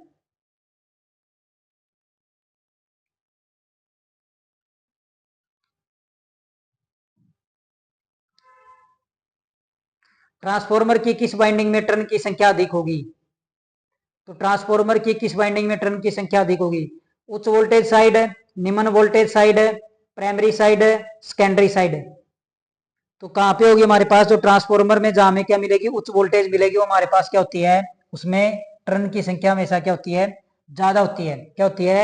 उच्च वोल्टेज साइड में टर्न हमेशा क्या होगी? ज्यादा होगी। अगर प्राइमरी में वोल्टेज ज्यादा है तो प्राइमरी में टर्न ज्यादा होगी। अगर सेकेंडरी के अंदर टर्न ज्यादा है तो सेकेंडरी में वोल्टेज ज्यादा होगी। इसलिए प्राइमरी और सेकेंडरी नहीं होती। जिस साइड वोल्टेज उच्च होगी वो हमारे पास क्या होती है?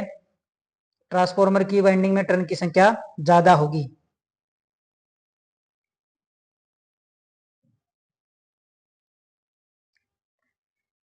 स्वचालित स्टार डेल्टा स्टार्टर परिचालन के लिए संपर्कन का सही परिचालन क्रम है। तो हमारे पास क्या भाई? स्टार डेल्टा स्टार्टर है। 3 फेज इंडक्शन मोटर को चलाने के लिए हम इसका प्रयोग करते हैं। तो पहले हम इसको हाथ से चलाते थे, अचालित होता है। आजकल क्या गया? ऑटोमेटिक हो गए। तो पहले हम क्या करते हैं? मोटर को स्टार में चलाते हैं, फिर कुछ सेकंड के बाद उसको हाथ से डेल्टा के अंदर कन्वर्ट करते थे। लेकिन जो स्वचालित आ गया उसके अंदर सही क्रम क्या है? पहले टाइमर लगा हुआ, फिर डेल्टा में चलेगी मोटर, फिर स्टार में और फिर मैन में। पहले मैन में चलेगी, फिर स्टार में चलेगी, फिर डेल्टा में, फिर टाइमर काम करेगा। पहले स्टार में चलेगी, फिर टाइमर में, फिर मैन में और फिर डेल्टा में, या उपरोक्त सभी। तुम्हारे पास क्या भाई? मोटर सबसे पहले चलेगी स्टार में, स्टार के बाद लगेगा टाइमर, और टाइमर के बाद आएगी मैन पे, और मैन से किस में हो जाएगी? बदल जाएगी, डेल्टा के अंदर बदल जाएगी।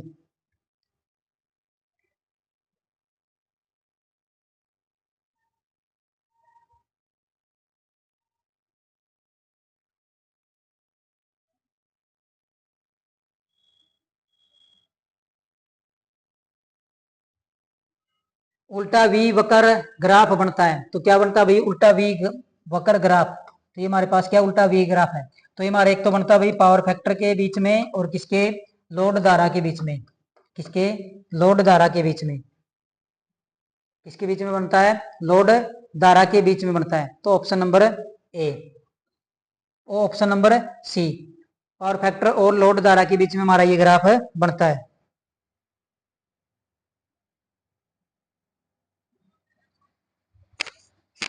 एक शॉर्ट पिच कोयल के लिए पिच फैक्टर होता है। किसके लिए भाई? शॉर्ट पिच के लिए। शॉर्ट पिच के लिए, क्वाइल के लिए पिच फैक्टर होता है। तो हमारे पास क्या होता है? एक से कम, एक से अधिक, एक के बराबर, या शून्य। तो क्या भाई शॉर्ट पिच है? शॉर्ट पिच के लिए जो मान होता है हमेशा क्या होता है? एक से कम होता है।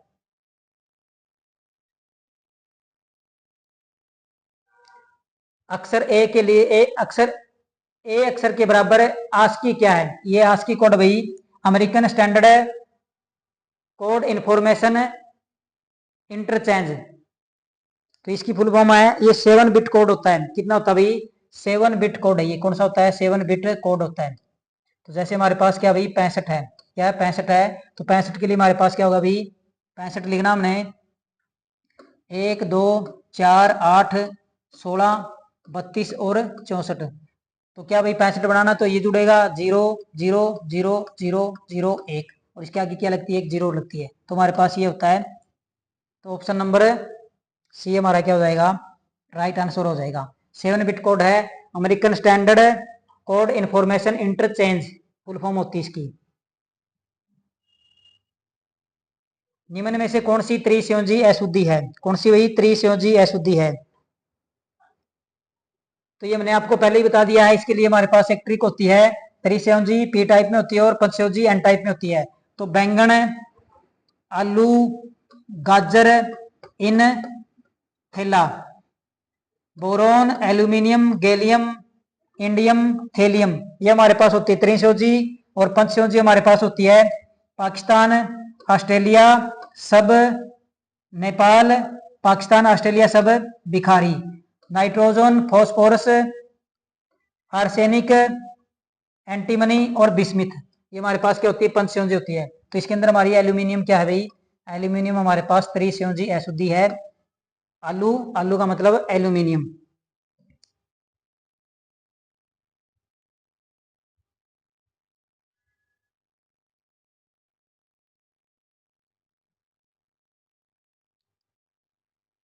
एकल फेज ऊर्जा मापी को जब 1.2 किलोवाट बार से संबंधित किया जाता है तब इसकी डिस्क 7 मिनट 30 सेकंड में 600 गुणन करती है। मापी नियतांक होगा, क्या निकालना भाई हमने, मापी नियतांक निकालना कितना होगा। तो मापी नियतांक हमारे पास होता है भाई रिवोल्यूशन बटे के डब्ल्यू एच। क्या होता है, रिवोल्यूशन बटे में के डब्ल्यू एच। तो क्या होता है, माप नियतांक हमारे पास होता है रिवोल्यूशन बटे में के डब्ल्यू एच। तुम्हारे पास कितना भाई, 7 मिनट है, 7 मिनट के अंदर कितनी 60 सेकंड है और प्लस में 30 सेकंड और है। तो इसके अंदर 60 मिनट में कितनी होगी, 60 इसके अंदर होगी और 60 इसके अंदर होगी। हमारी कितनी होगी, 7 मिनट में सेकंड होगी ये और 30 की ये होगी हमारे पास। तो हमारे पास क्या हो गया, ये हमारे पास ये हो गया। तो हमारे पास अब फॉर्मूला क्या बन जाएगा, ये हमारे पास कितना हो जाएगा, 7×42 420 प्लस में 30 बटे में 6×3600 कितना हो जाएगा 3600। तो ये हमारे पास हो गया 450 बटे में 3600। 60 और 60 की गुणा करें तो हमारे पास कितना आ जाएगा भाई, 3600 आ जाएगा। कितना आ जाएगा 3600। तो यहाँ से हम रिवोल्यूशन पर सेकंड हमारे पास क्या हो जाएगा भाई, तो हमारे पास हो जाएगा, तो गुणन कितने हमारे पास, तो गुणन हमारे पास कितने हैं, तो 600 गुणन हमारे पास कितने हैं, 600 गुणन है और कितने में है 3600। कितने में है 3600 में बटे में कितना हमारे पास 450 गुणा में बार कितना 1.2 के डब्ल्यू है। तो यहां से हमारा ये टाइम आ गया है, क्या आ गया, यहां से पहले हमने क्या निकाला भाई, ये टाइम निकाला है। तो हमारे पास क्या होता है के डब्ल्यू एच। पहले हमने टाइमिंग निकालने, टाइमिंग हमारी कितनी आई थी भाई 450 बटे 3600। तो यहां से हमारे पास ये आ गया है। जब इसको हम काटेंगे तो ऊपर क्या आ जाएगी हमारी एक 0। तो 12 दूनी 24 बार 36 300।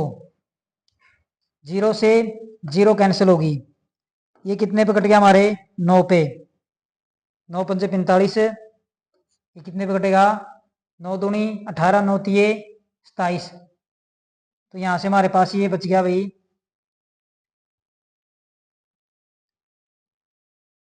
तो इसकी हम जब काट पीट करते हैं तो हमारे पास कितनी आती है भाई 4000। हम 4000 कितनी आती है 4000 कितनी आती है 4000 होगी। मापी नियतांक कितना होगा भाई 4000।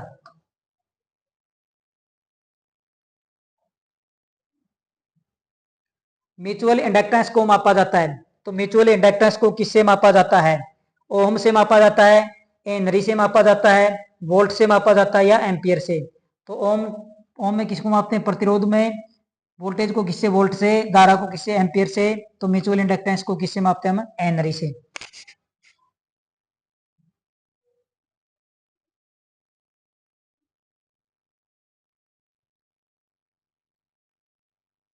दो सौ तीस वोल्टेज की आपूर्ति से जुड़े 1000 वाट के हीटर से प्रवाहित धारा का मान होगा कितना भाई, 230 वोल्टेज है, आपूर्ति है, 1000 वाट का हीटर है, इसमें से प्रवाहित होने वाली धारा। तो हमारे पास क्या ये भाई इस प्रकार से हीटर दिया हुआ है, क्या दिया हुआ है, हीटर दिया हुआ है, कितनी है 240 वोल्टेज है और ये कितने का 1000 वाट का है, कितनी है 230 1000 वाट का है। तो हमारे पास क्या होता है भाई P बराबर में I गुणा में V।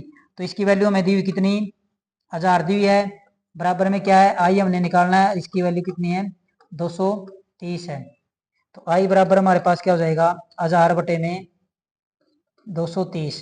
तो 0 से 0 कैंसिल होगी, बाकी रहे 23 दूनी 26 23 69 23 चौके 92 4 8 बच गए, पॉइंट लग गया 80 हो गए, 23 दूनी 26 23 69 तो 4.3 एम्पियर। तो कितनी आ रही है हमारे पास 4.3 एम्पियर, ऑप्शन नंबर बी।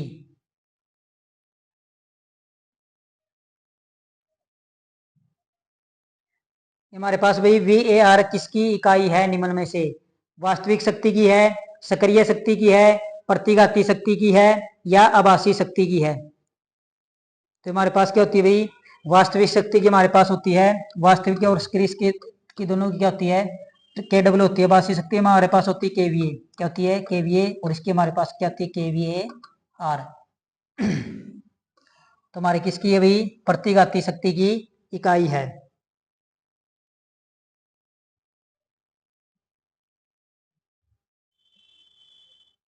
कुंडली का प्रतिरोध 15 ओम है और कुंडली की प्रतिबाधा 25 ओम है, तो अपरिवर्तनीय प्रतिक्रिया होगी। तो हमारे पास क्या भाई Z दे रखा है 25, R दे रखा है 15 और अपरिवर्तनीय प्रतिक्रिया होगी।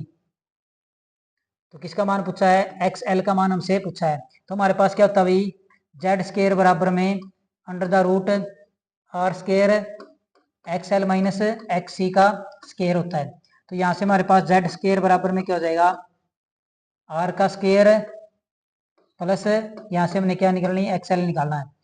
तो यहाँ से हमारे पास क्या हो जाएगा XL का स्क्वायर बराबर में क्या हो जाएगा भाई Z का स्क्वायर प्लस में R का स्क्वायर। तो यहाँ से हमारे पास हो जाएगा भाई XL बराबर में अंडर द रूट किसका 25 का स्क्वायर प्लस में 15 का स्क्वायर।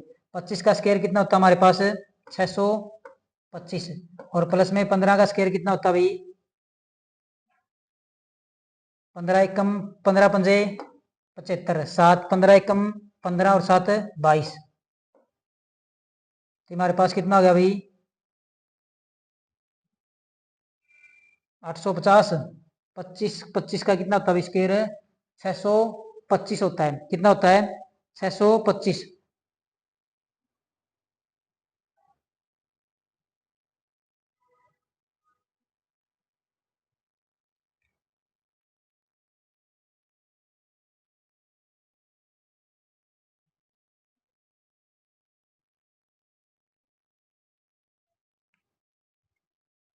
तो यहां से हमारे पास ये क्या आएगा भाई माइनस में आएगा, किस में आएगा Z का स्क्वायर माइनस में R का स्क्वायर, किसका आएगा माइनस R का स्क्वायर।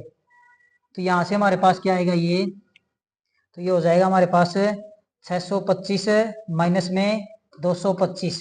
तो XL बराबर कितना हो जाएगा हमारे पास, तो ये हो जाएगा 400 बच जाएगा। कितना बच जाएगा 400, और 400 का स्क्वायर हमारे पास किसका होता है 20 का स्क्वायर होता है। तो हमारे पास कितनी आएगी 20 ओम।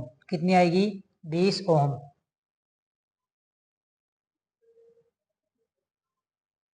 किस प्राथमिक सेल की अवधि अधिक होती है, तो ऐसा कौन सा प्राथमिक सेल है जिसका जीवन काल क्या होता है अधिक होता है, क्या होता है जीवन काल अधिक होता है। कार्बन जिंक सेल है, लिथियम सेल है, मरकरी सेल है, प्राथमिक सेल है। तो हमारे पास कौन सा होता है भाई, तो हमारे पास लिथियम सेल होता है। कौन सा लिथियम सेल, कौन सा होता है लिथियम सेल होता है।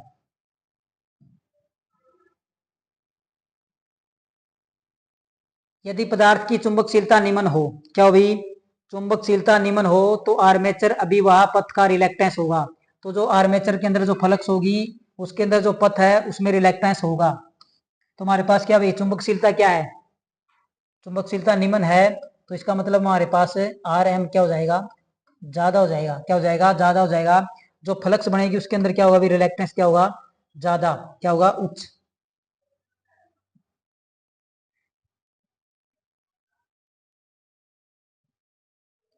निषेधात्मक चिन्ह का आकार होता है, तो निषेधात्मक चिन्ह का आकार कैसा होता है गोलाकार होता है, वर्ताकार होता है, त्रिकोण होता है या आयताकार है। तो निषेधात्मक चिन्ह का मतलब होता है ये काम करना नहीं है। क्या भाई वर्कशॉप के अंदर आपने नशा नहीं करना है, बिना जानकारी के मशीनों को छेड़ना नहीं, तो क्या भाई मना किया आपको निषेधात्मक है। तो उसका आकार कैसा होता है भाई गोलाकार होता है। पृष्ठभूमि कैसी होती है सफेद रंग की होती है। जो गोलाकार आकृति लगाई होती है वो लाल रंग की होती है। जो ये हमारे पास किसका होता है गोलाकार इसकी आकृति होती है ये लाल रंग का होता है। इसके अंदर जो निशान लगाया जाता है वो भी किसका होता है ये क्रॉस लाल रंग का होता है। और इसके अंदर जो चिन्ह बना होता है वो कैसे रंग का होता है काले रंग का होता है। कैसे रंग का होता है काले रंग का। तो इसकी आकृति कैसी होती है गोलाकार होती है। कौन सा विद्युत का अच्छा चालक नहीं है, चांदी तांबा एल्यूमिनियम। तुम्हें पता भी ये तीनों ही क्या है विद्युत के अच्छे चालक है। तो अबरक क्या है एक विद्युत का कुचालक है। क्या बरक विद्युत का कुचालक है।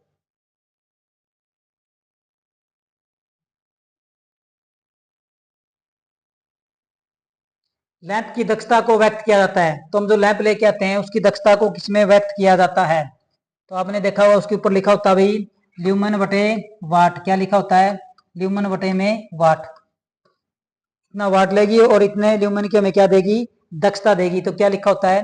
ल्यूमन बटे में वाट लिखा होता है। क्या होता है? ल्यूमन बटे में वाट लिखा होता है।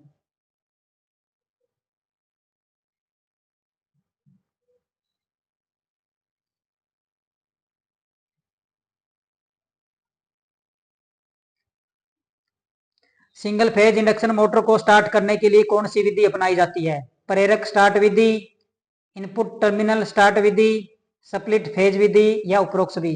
तुम्हारे जो सिंगल फेज मोटर होती है वो सेल्फ स्टार्ट नहीं होती, उसको सेल्फ स्टार्ट बनाने के लिए हमने क्या करना होता है? एक फेज को दो फेजों में बांटना होता है। तो क्या हो जाता है? फेज स्प्लिट हो जाता है, फेज विभक्त हो जाता है। तो ऑप्शन नंबर सी।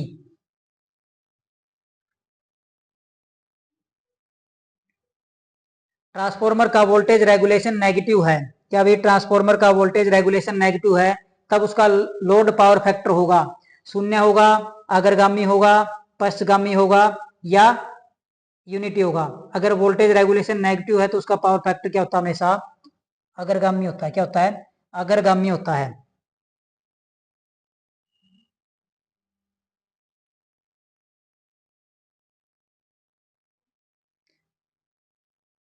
लो प्रेरकत्व को मापने के लिए प्रयोग होता है। किसको? लो प्रेरकत्व को मापने के लिए। तो आपने ट्रिक्स याद रखनी है। हे है मैं तो क्या है? हाई। हे से हैज, हे से हाई। तो आई प्रेरकत्व को मापने के लिए हेज ब्रिज का प्रयोग किया जाता है। एम से मैक्सवेल, एम से मीडियम। क्या भाई? एम से मैक्सवेल, एम से मीडियम। तो मीडियम प्रेरकत्व को मापने के लिए किसका प्रयोग किया जाता है? मैक्सवेल का। और लो प्रेरकत्व को मापने के लिए किसका प्रयोग किया जाता है? एंडरसन का। एंडरसन को आप पढ़ो लैंडरसन। क्या पढ़ो? लैंडरसन है। तो लो प्रेरकत्व को मापने के लिए किसका प्रयोग किया जाता है? लैंडरसन का। किसका? लैंडरसन का नहीं, एंडरसन ब्रिज का प्रयोग किया जाता है। ये आगे भाई हमारे कंप्यूटर के क्वेश्चन है 10। तो इनको हम जल्दी जल्दी कर लेते हैं। केवल इनको हम आपके क्या बताएंगे? उत्तर बताएंगे, क्योंकि हमें इनका केवल उत्तरों का ही पता है, कंप्यूटर इतना आता नहीं है। तो करिए किस तरह का कंप्यूटर होता है? थर्मल कंप्यूटर है, सिंपल कंप्यूटर है, सुपर कंप्यूटर है या इनमें से कोई नहीं? तो करिए हमारे पास क्या होता है? एक सुपर कंप्यूटर है। करिए कैसा कंप्यूटर है? एक सुपर कंप्यूटर है। कोबोल भाषा का प्रयोग किया जाता है। तो जो कोबोल भाषा उसका प्रयोग किसके लिए किया जाता है? प्रोग्रामिंग भाषा के लिए किया जाता है, डाटा भाषा के लिए किया जाता है, व्यावसायिक भाषा के लिए किया जाता है या जावा बादशाह है? तो किसके लिए इसका प्रयोग किया जाता है? तो ये हमारे पास क्या होती है? एक वही व्यावसायिक भाषा होती है। क्या होती है? व्यावसायिक भाषा है। कौन सी भाषा है? व्यावसायिक भाषा है। फेसबुक कंपनी के संस्थापक कौन है? किसके भाई? फेसबुक जो आप काफी चलाते हो इसके संस्थापक कौन है? चार्ल्स बेबेज है, मार्क जकरबुर्ग है, न्यूटन है, विंट करफ है। तो चार्ल्स बेबेज क्या भाई हमारे पास ये कंप्यूटर के पितामह किसको बोला जाता है? चार्ल्स बेबेज को बोला जाता है। तो फेसबुक कंपनी के संस्थापक हमारे पास कौन है? तो इसके हमारे पास है मार्क जकरबुर्ग। कौन है? Mark Zuckerberg, Zuckerberg, Zuckerberg. ये हमारे पास क्या इसके संस्थापक हैं।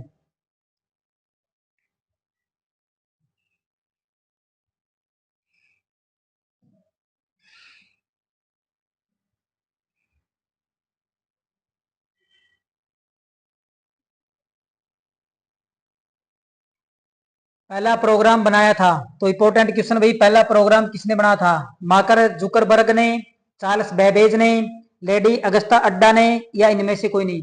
तो जो पहला प्रोग्राम बना था किसने बना था भाई? लेडी अगस्ता अड्डा ने बना था। किसने? लेडी अगस्ता अड्डा ने।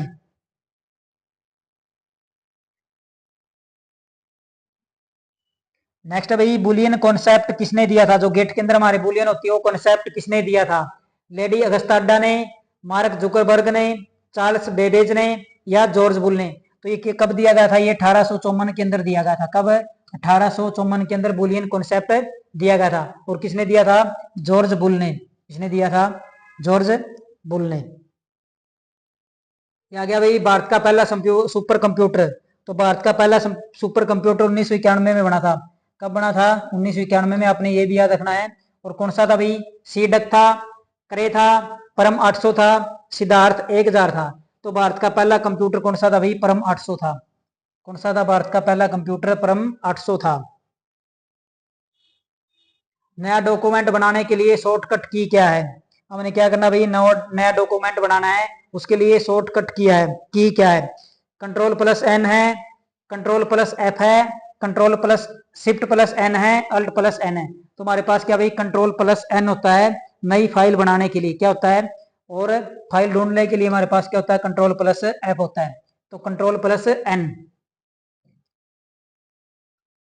प्रथम पीढ़ी के कंप्यूटर की शुरुआत कब हुई थी? जो पहली पीढ़ी के कंप्यूटर थे उसकी शुरुआत कब हुई थी? 1955 से 1964। ये थी हमारे पास दूसरी। कौन सी पीढ़ी थी ये? दूसरी पीढ़ी थी। 1964 से 1975 ये हमारे पास तीसरी थी। कौन सी थी? तीसरी थी। और 1942 से 1945 हमारे पास कौन सी थी? पहली पीढ़ी थी। कौन सी थी? पहली पीढ़ी थी। इसके अंदर हमारे वैक्यूम ट्यूब का प्रयोग हुआ था, इसके अंदर हमारे ट्रांजिस्टर का हुआ था, इसके अंदर हमारे पास चिप का प्रयोग हुआ था। बिजनेस के लिए पहला कंप्यूटर। तो बिजनेस के लिए पहला कंप्यूटर बना था, उसका नाम क्या था भाई? यूनिवेक था, सिद्धार्थ था, करे था, या इनमें से कोई नहीं। तो हमारे पास जो पहला कंप्यूटर था वो कौन सा था? यूनिवेक। किसके लिए? बिजनेस के लिए। दूसरी पीढ़ी में स्टोरेज के लिए प्रयोग होता था। तो 1954 से 1965 के बीच हमारी कौन सी थी? दूसरी पीढ़ी थी। उसके लिए हमारे पास क्या भाई? स्टोरेज के लिए कौन था? वैक्यूम ट्यूब थी। ये हमारे पास पहले जो कंप्यूटर पीढ़ी थी प्रथम, उसके अंदर था। एआई हमारे आज के जमाने की है, आर्टिफिशियल इंटेलिजेंस। तो उसके अंदर हमारे कौन प्रयोग हुए थे भाई? ट्रांजिस्टर प्रयोग हुए थे। कौन? ट्रांजिस्टर प्रयोग हुए थे। ये तो हमारे कंप्यूटर के क्वेश्चन है। अब आ गए भाई हमारे हरियाणा जीके की क्वेश्चन, जिसका क्या भाई आपको 20 नंबर आपसे 20 क्वेश्चन पूछे जाएंगे। तो पहला हमारे पास भाई CDLU कहां पर है? तो क्या भाई CDLU कहां पर है? चौधरी देवीलाल यूनिवर्सिटी कहां पर स्थित है? तो चौधरी देवीलाल यूनिवर्सिटी कहां पर स्थित है? हिसार के अंदर है, सिरसा में है, रोहतक में है, या जींद में है? तो हिसार के अंदर हमारी एक तो भी HAU है और एक है JJU। तो CDLU हमारी कहां पे है? CDLU हमारी है सिरसा के अंदर। कहां पे है? सिरसा में। जींद में कौन सी है? जींद में हमारी भाई चौधरी रणवीर सिंह हुड्डा यूनिवर्सिटी जींद के अंदर हमारी। नेक्स्ट हमारे पास भी हरियाणा में वर्तमान में विधानसभा सीट कितनी है? तो इस समय हरियाणा के अंदर जो विधानसभा सीट है वो कितनी है? 5 है, 10 है, 17 है, या 90 है? तो हरियाणा के अंदर कितनी विधानसभा सीट है? 90 है। और 10 हमारे पास क्या भी लोकसभा की है। किसकी है? लोकसभा की कितनी सीट है? 10 है। और 5 किसकी है? राज्यसभा की है। किसकी है? राज्यसभा की 5 सीट है। और ये 17 क्या है? ये 17 आरक्षित सीट है। क्या भाई? ये 17 रिजर्व सीट है हरियाणा के अंदर। हरियाणा के पहले मुख्यमंत्री कौन थे? बंसीलाल, राव वीरेंद्र सिंह, भगवत दयाल शर्मा, देवीलाल। तो हरियाणा के पहले मुख्यमंत्री 1 नवंबर 1966 को कौन बने थे? भगवत दयाल शर्मा बने थे। कौन बने थे? भगवत दयाल शर्मा। राव वीरेंद्र क्या थे भाई? पहले गैर कांग्रेसी मुख्यमंत्री थे। क्या थे?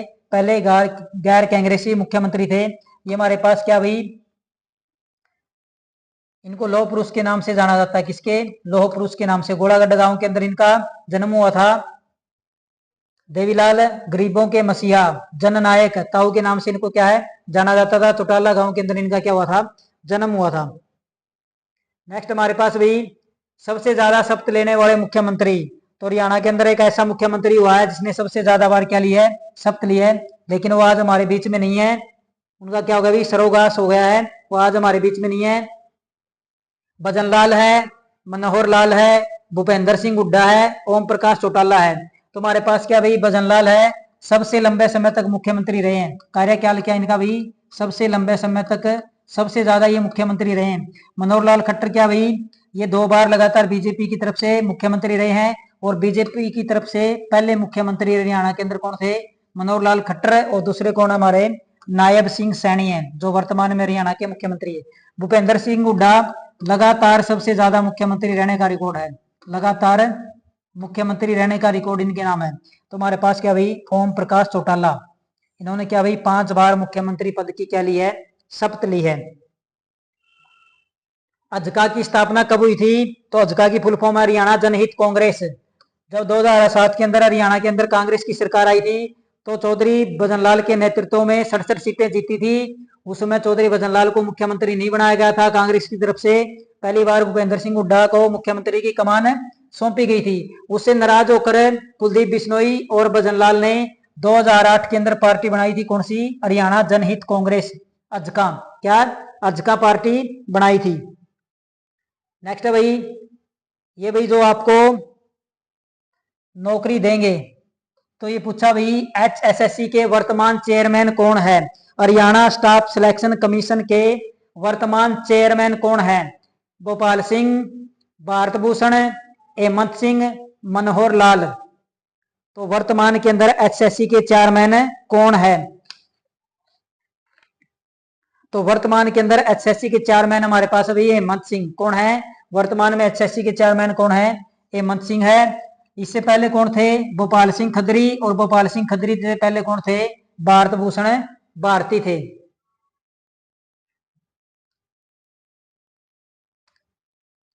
नेक्स्ट भाई, वर्तमान परिवहन मंत्री, क्या पूछा भाई, वर्तमान परिवहन मंत्री कौन है, नायब सिंह सैनी है, अरविंद कुमार है, अनिल विज है, दोमन सिंह किरमच है।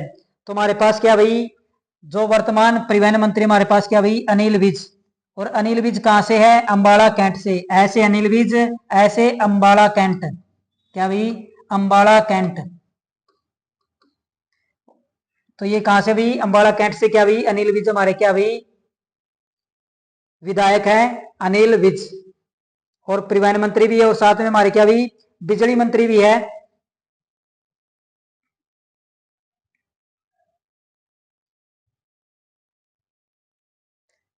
नेक्स्ट हमारे पास है हॉकी की गोल्डन गर्ल। तो हरियाणा के अंदर हॉकी की गोल्डन गर्ल कौन है भाई, साक्षी मलिक है, बबीता फोगाट है, ममता खरब है, पूजा अहलावत है। तो साक्षी मलिक क्या भाई, ओलंपिक के अंदर कुश्ती में पहला मेडल जीतने वाली खिलाड़ी है। क्या भाई, साक्षी मलिक ओलंपिक के अंदर मेडल जीतने वाली पहली खिलाड़ी है कुश्ती के अंदर। इसके अंदर कुश्ती के अंदर मेडल जीतने वाली पहली खिलाड़ी है। तो हमारे पास क्या भाई, तुम्हारे पास है, कौन है, ममता खरब। कौन है भाई, ममता खरब क्या भाई, हॉकी की गोल्डन गर्ल है। कौन है, ममता खरब।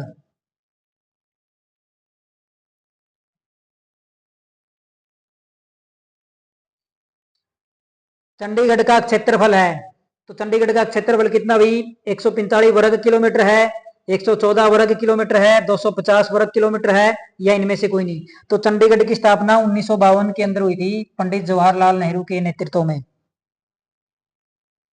और ये घोषणा हुई थी आधार आधिकारिक की क्या हुई, 7 अक्टूबर 1953 को बन गया था चंडीगढ़। और क्या भाई 1 नवंबर 1966 को, 1 नवंबर 1966 को इसको केंद्र शासित प्रदेश का दर्जा दे दिया गया था। इसका केंद्र शासित प्रदेश का दर्जा दे दिया गया था। इसके अंदर एक सुखना झील है जो पर्यटकों के लिए काफी अच्छी मानी जाती है। तो कब, कितना इसका भाई, 114 वर्ग किलोमीटर इसका क्या है, क्षेत्रफल है।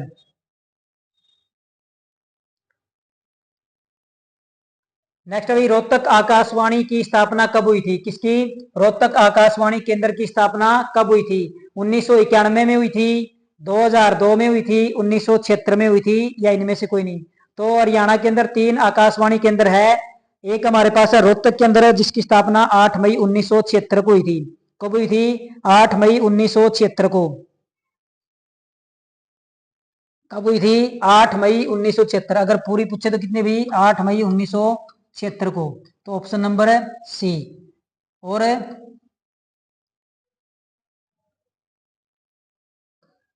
जनवरी 1991 के अंदर कहां पर हुई थी, कुरुक्षेत्र में। कहां पर हुई थी, कुरुक्षेत्र के अंदर जो आकाशवाणी केंद्र स्थापित हुआ था वो कब हुआ था, 24 जून 1991 को हुआ था भाई, जनवरी नहीं है, 24 जून 1991 कब हुआ था, 24 जून 1991। और एक हमारा हुआ था भाई जनवरी 1999 में। कब, जनवरी 1999। और ये कहां पर हुआ था, ये हुआ था हिसार के अंदर। किसके अंदर हुआ था, हिसार के अंदर। तो ये हमारे क्या भाई आकाशवाणी केंद्र है। और एक हरियाणा के अंदर दूरदर्शन स्थापित हुआ था कहाँ पे, हिसार के अंदर। उसकी स्थापना कब हुई थी, तो उसकी स्थापना 2002 के अंदर हुई थी। कब हुई थी, 2002 के अंदर।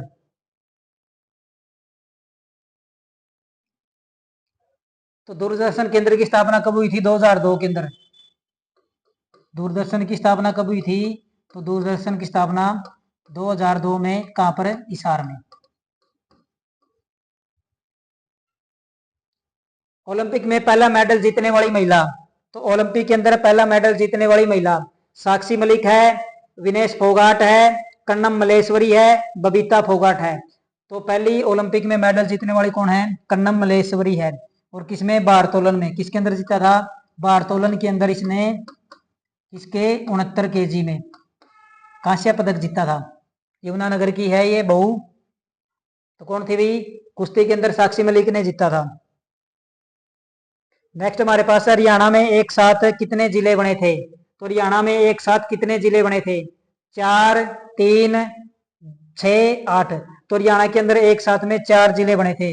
और किसने बनाए थे, चौधरी देवीलाल ने। कब, 1 नवंबर 1989 को। कब बनाए थे, 1 नवंबर 1989 को। कितने, 4 जिले बनाए थे। कौन कौन से, तो आपने नाम रखना है कृपा। क्या नाम है, याद रखना आपने, कृपा। तो हरियाणा के अंदर 1 नवंबर 1966 को कृपा हुई थी, जिसके अंदर 4 जिले बने थे, कैथल, रेवाड़ी, पानीपत और यमुनानगर। कैथल, रेवाड़ी, पानीपत और यमुनानगर, ये 4 जिले बने थे। हरियाणा के गठन के समय विधानसभा सीट थी। जब हरियाणा का गठन हुआ तब विधानसभा सीट कितनी थी, तो उस समय हरियाणा के अंदर विधानसभा की सीट कितनी थी, 54 थी। और 77 कब हुई थी, 77 हुई थी 1967 को। कब हुई थी, 1967 को। अब फिलहाल कितनी है, 90 विधानसभा सीट है। नेक्स्ट है हरियाणा का राजकीय पक्षी। क्या भाई हरियाणा का राजकीय पक्षी है, मोर है, ब्लैक फ्रैंकोलिन है, ब्लैक डॉग है, या इनमें से कोई नहीं। तो किसका भाई हरियाणा का राजकीय पक्षी कौन है, तो हरियाणा का राजकीय पक्षी है ब्लैक फ्रैंकोलिन।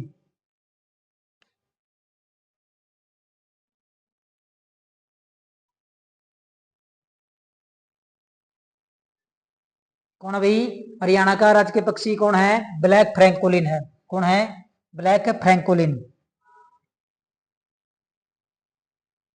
हिसार भैंस अनुसंधान केंद्र की स्थापना कब हुई थी, किसकी, हिसार भैंस अनुसंधान केंद्र की स्थापना कब हुई थी, 1984, 1985, 1986। तो हिसार भैंस अनुसंधान केंद्र की स्थापना 1985 के अंदर हुई थी। और घोड़ा अनुसंधान की कब हुई थी, घोड़ा अनुसंधान की हुई थी 1986 में। घोड़ों के व्यापार के लिए प्रसिद्ध शहर, क्या भाई, घोड़ों के व्यापार के लिए प्रसिद्ध शहर कौन सा है, कैथल है, पेवा है, कुरुक्षेत्र है, या अंबाला है। तो कौन सा प्रसिद्ध है घोड़ों के व्यापार के लिए,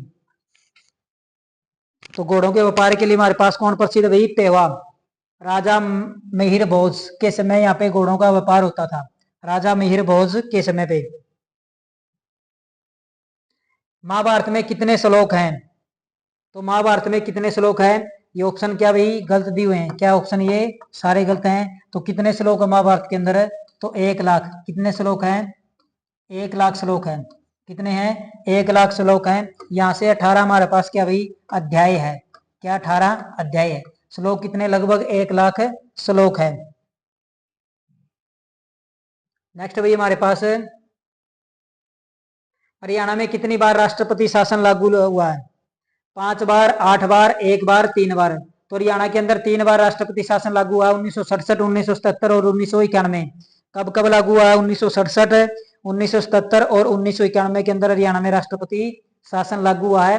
कितने बार, 3 बार। कितने बार लागू हुआ है, 3 बार। हरियाणा में बुढ़ापा पेंशन किसने लागू की थी, तो हरियाणा के अंदर 100 रुपए से बुढ़ापा पेंशन लागू की गई थी। और वो किसने की थी, जो आज के समय में 3250 रुपए या 33 रुपए हो रही है, भजनलाल ने, बंसीलाल ने, देवीलाल ने, राव वीरेंद्र ने। तो गरीबों के मसीहा जननायक चौधरी देवीलाल ने ये सम्मान बुजुर्गों को दिया था बुढ़ापा पेंशन का। नेक्स्ट भाई, सुरखाब पर्यटन स्थल कहाँ पर है? तो कौन सा भाई सुरखाब पर्यटन स्थल कहाँ पर है? हिसार में है, जींद में है, सिरसा में है या रोहतक में है? तो हमारे पास हिसार के अंदर कौन सा भाई फ्लेमिंगो है। कौन सा है? फ्लेमिंगो पर्यटन स्थल है। और जितने भी पर्यटन स्थल है तो ये सारे पक्षियों के नाम पे है। जींद में कौन सा भाई? मैना है। कौन सा है? मैना है। सिरसा के अंदर कौन सा है? सुरखाब पर्यटन स्थल है। रोहतक के अंदर हमारी क्या भाई? तिलियार झील है। तो ये थे भी हमारे प्रैक्टिस सेट नंबर 2, जिसके अंदर 70 टेक्निकल क्वेश्चन, 10 कंप्यूटर के और 20 हरियाणा जी के क्वेश्चन शामिल है। तो अगर आपको ये अच्छे प्रकार से समझ में आए हैं प्रैक्टिस सेट है, इसमें आपने कितने स्कोर बना आपका, वो भी हमें कमेंट बॉक्स में जरूर बताना। और जो कोई कमी रह गई है वो भी आप हमें कमेंट बॉक्स में बताना, ताकि अगली बार हम उसको क्या कर सकें? इंप्रूव कर सकें और आपको अच्छे अच्छे ऐसे प्रैक्टिस सेट देते रहें, ताकि एग्जाम से पहले आपकी तैयारी अच्छे प्रकार से हो जाए। और जब आप पेपर देने के लिए बैठे तो आपको ये ना लगे भाई इनमें से मेरे को कोई भी क्वेश्चन नहीं आता है।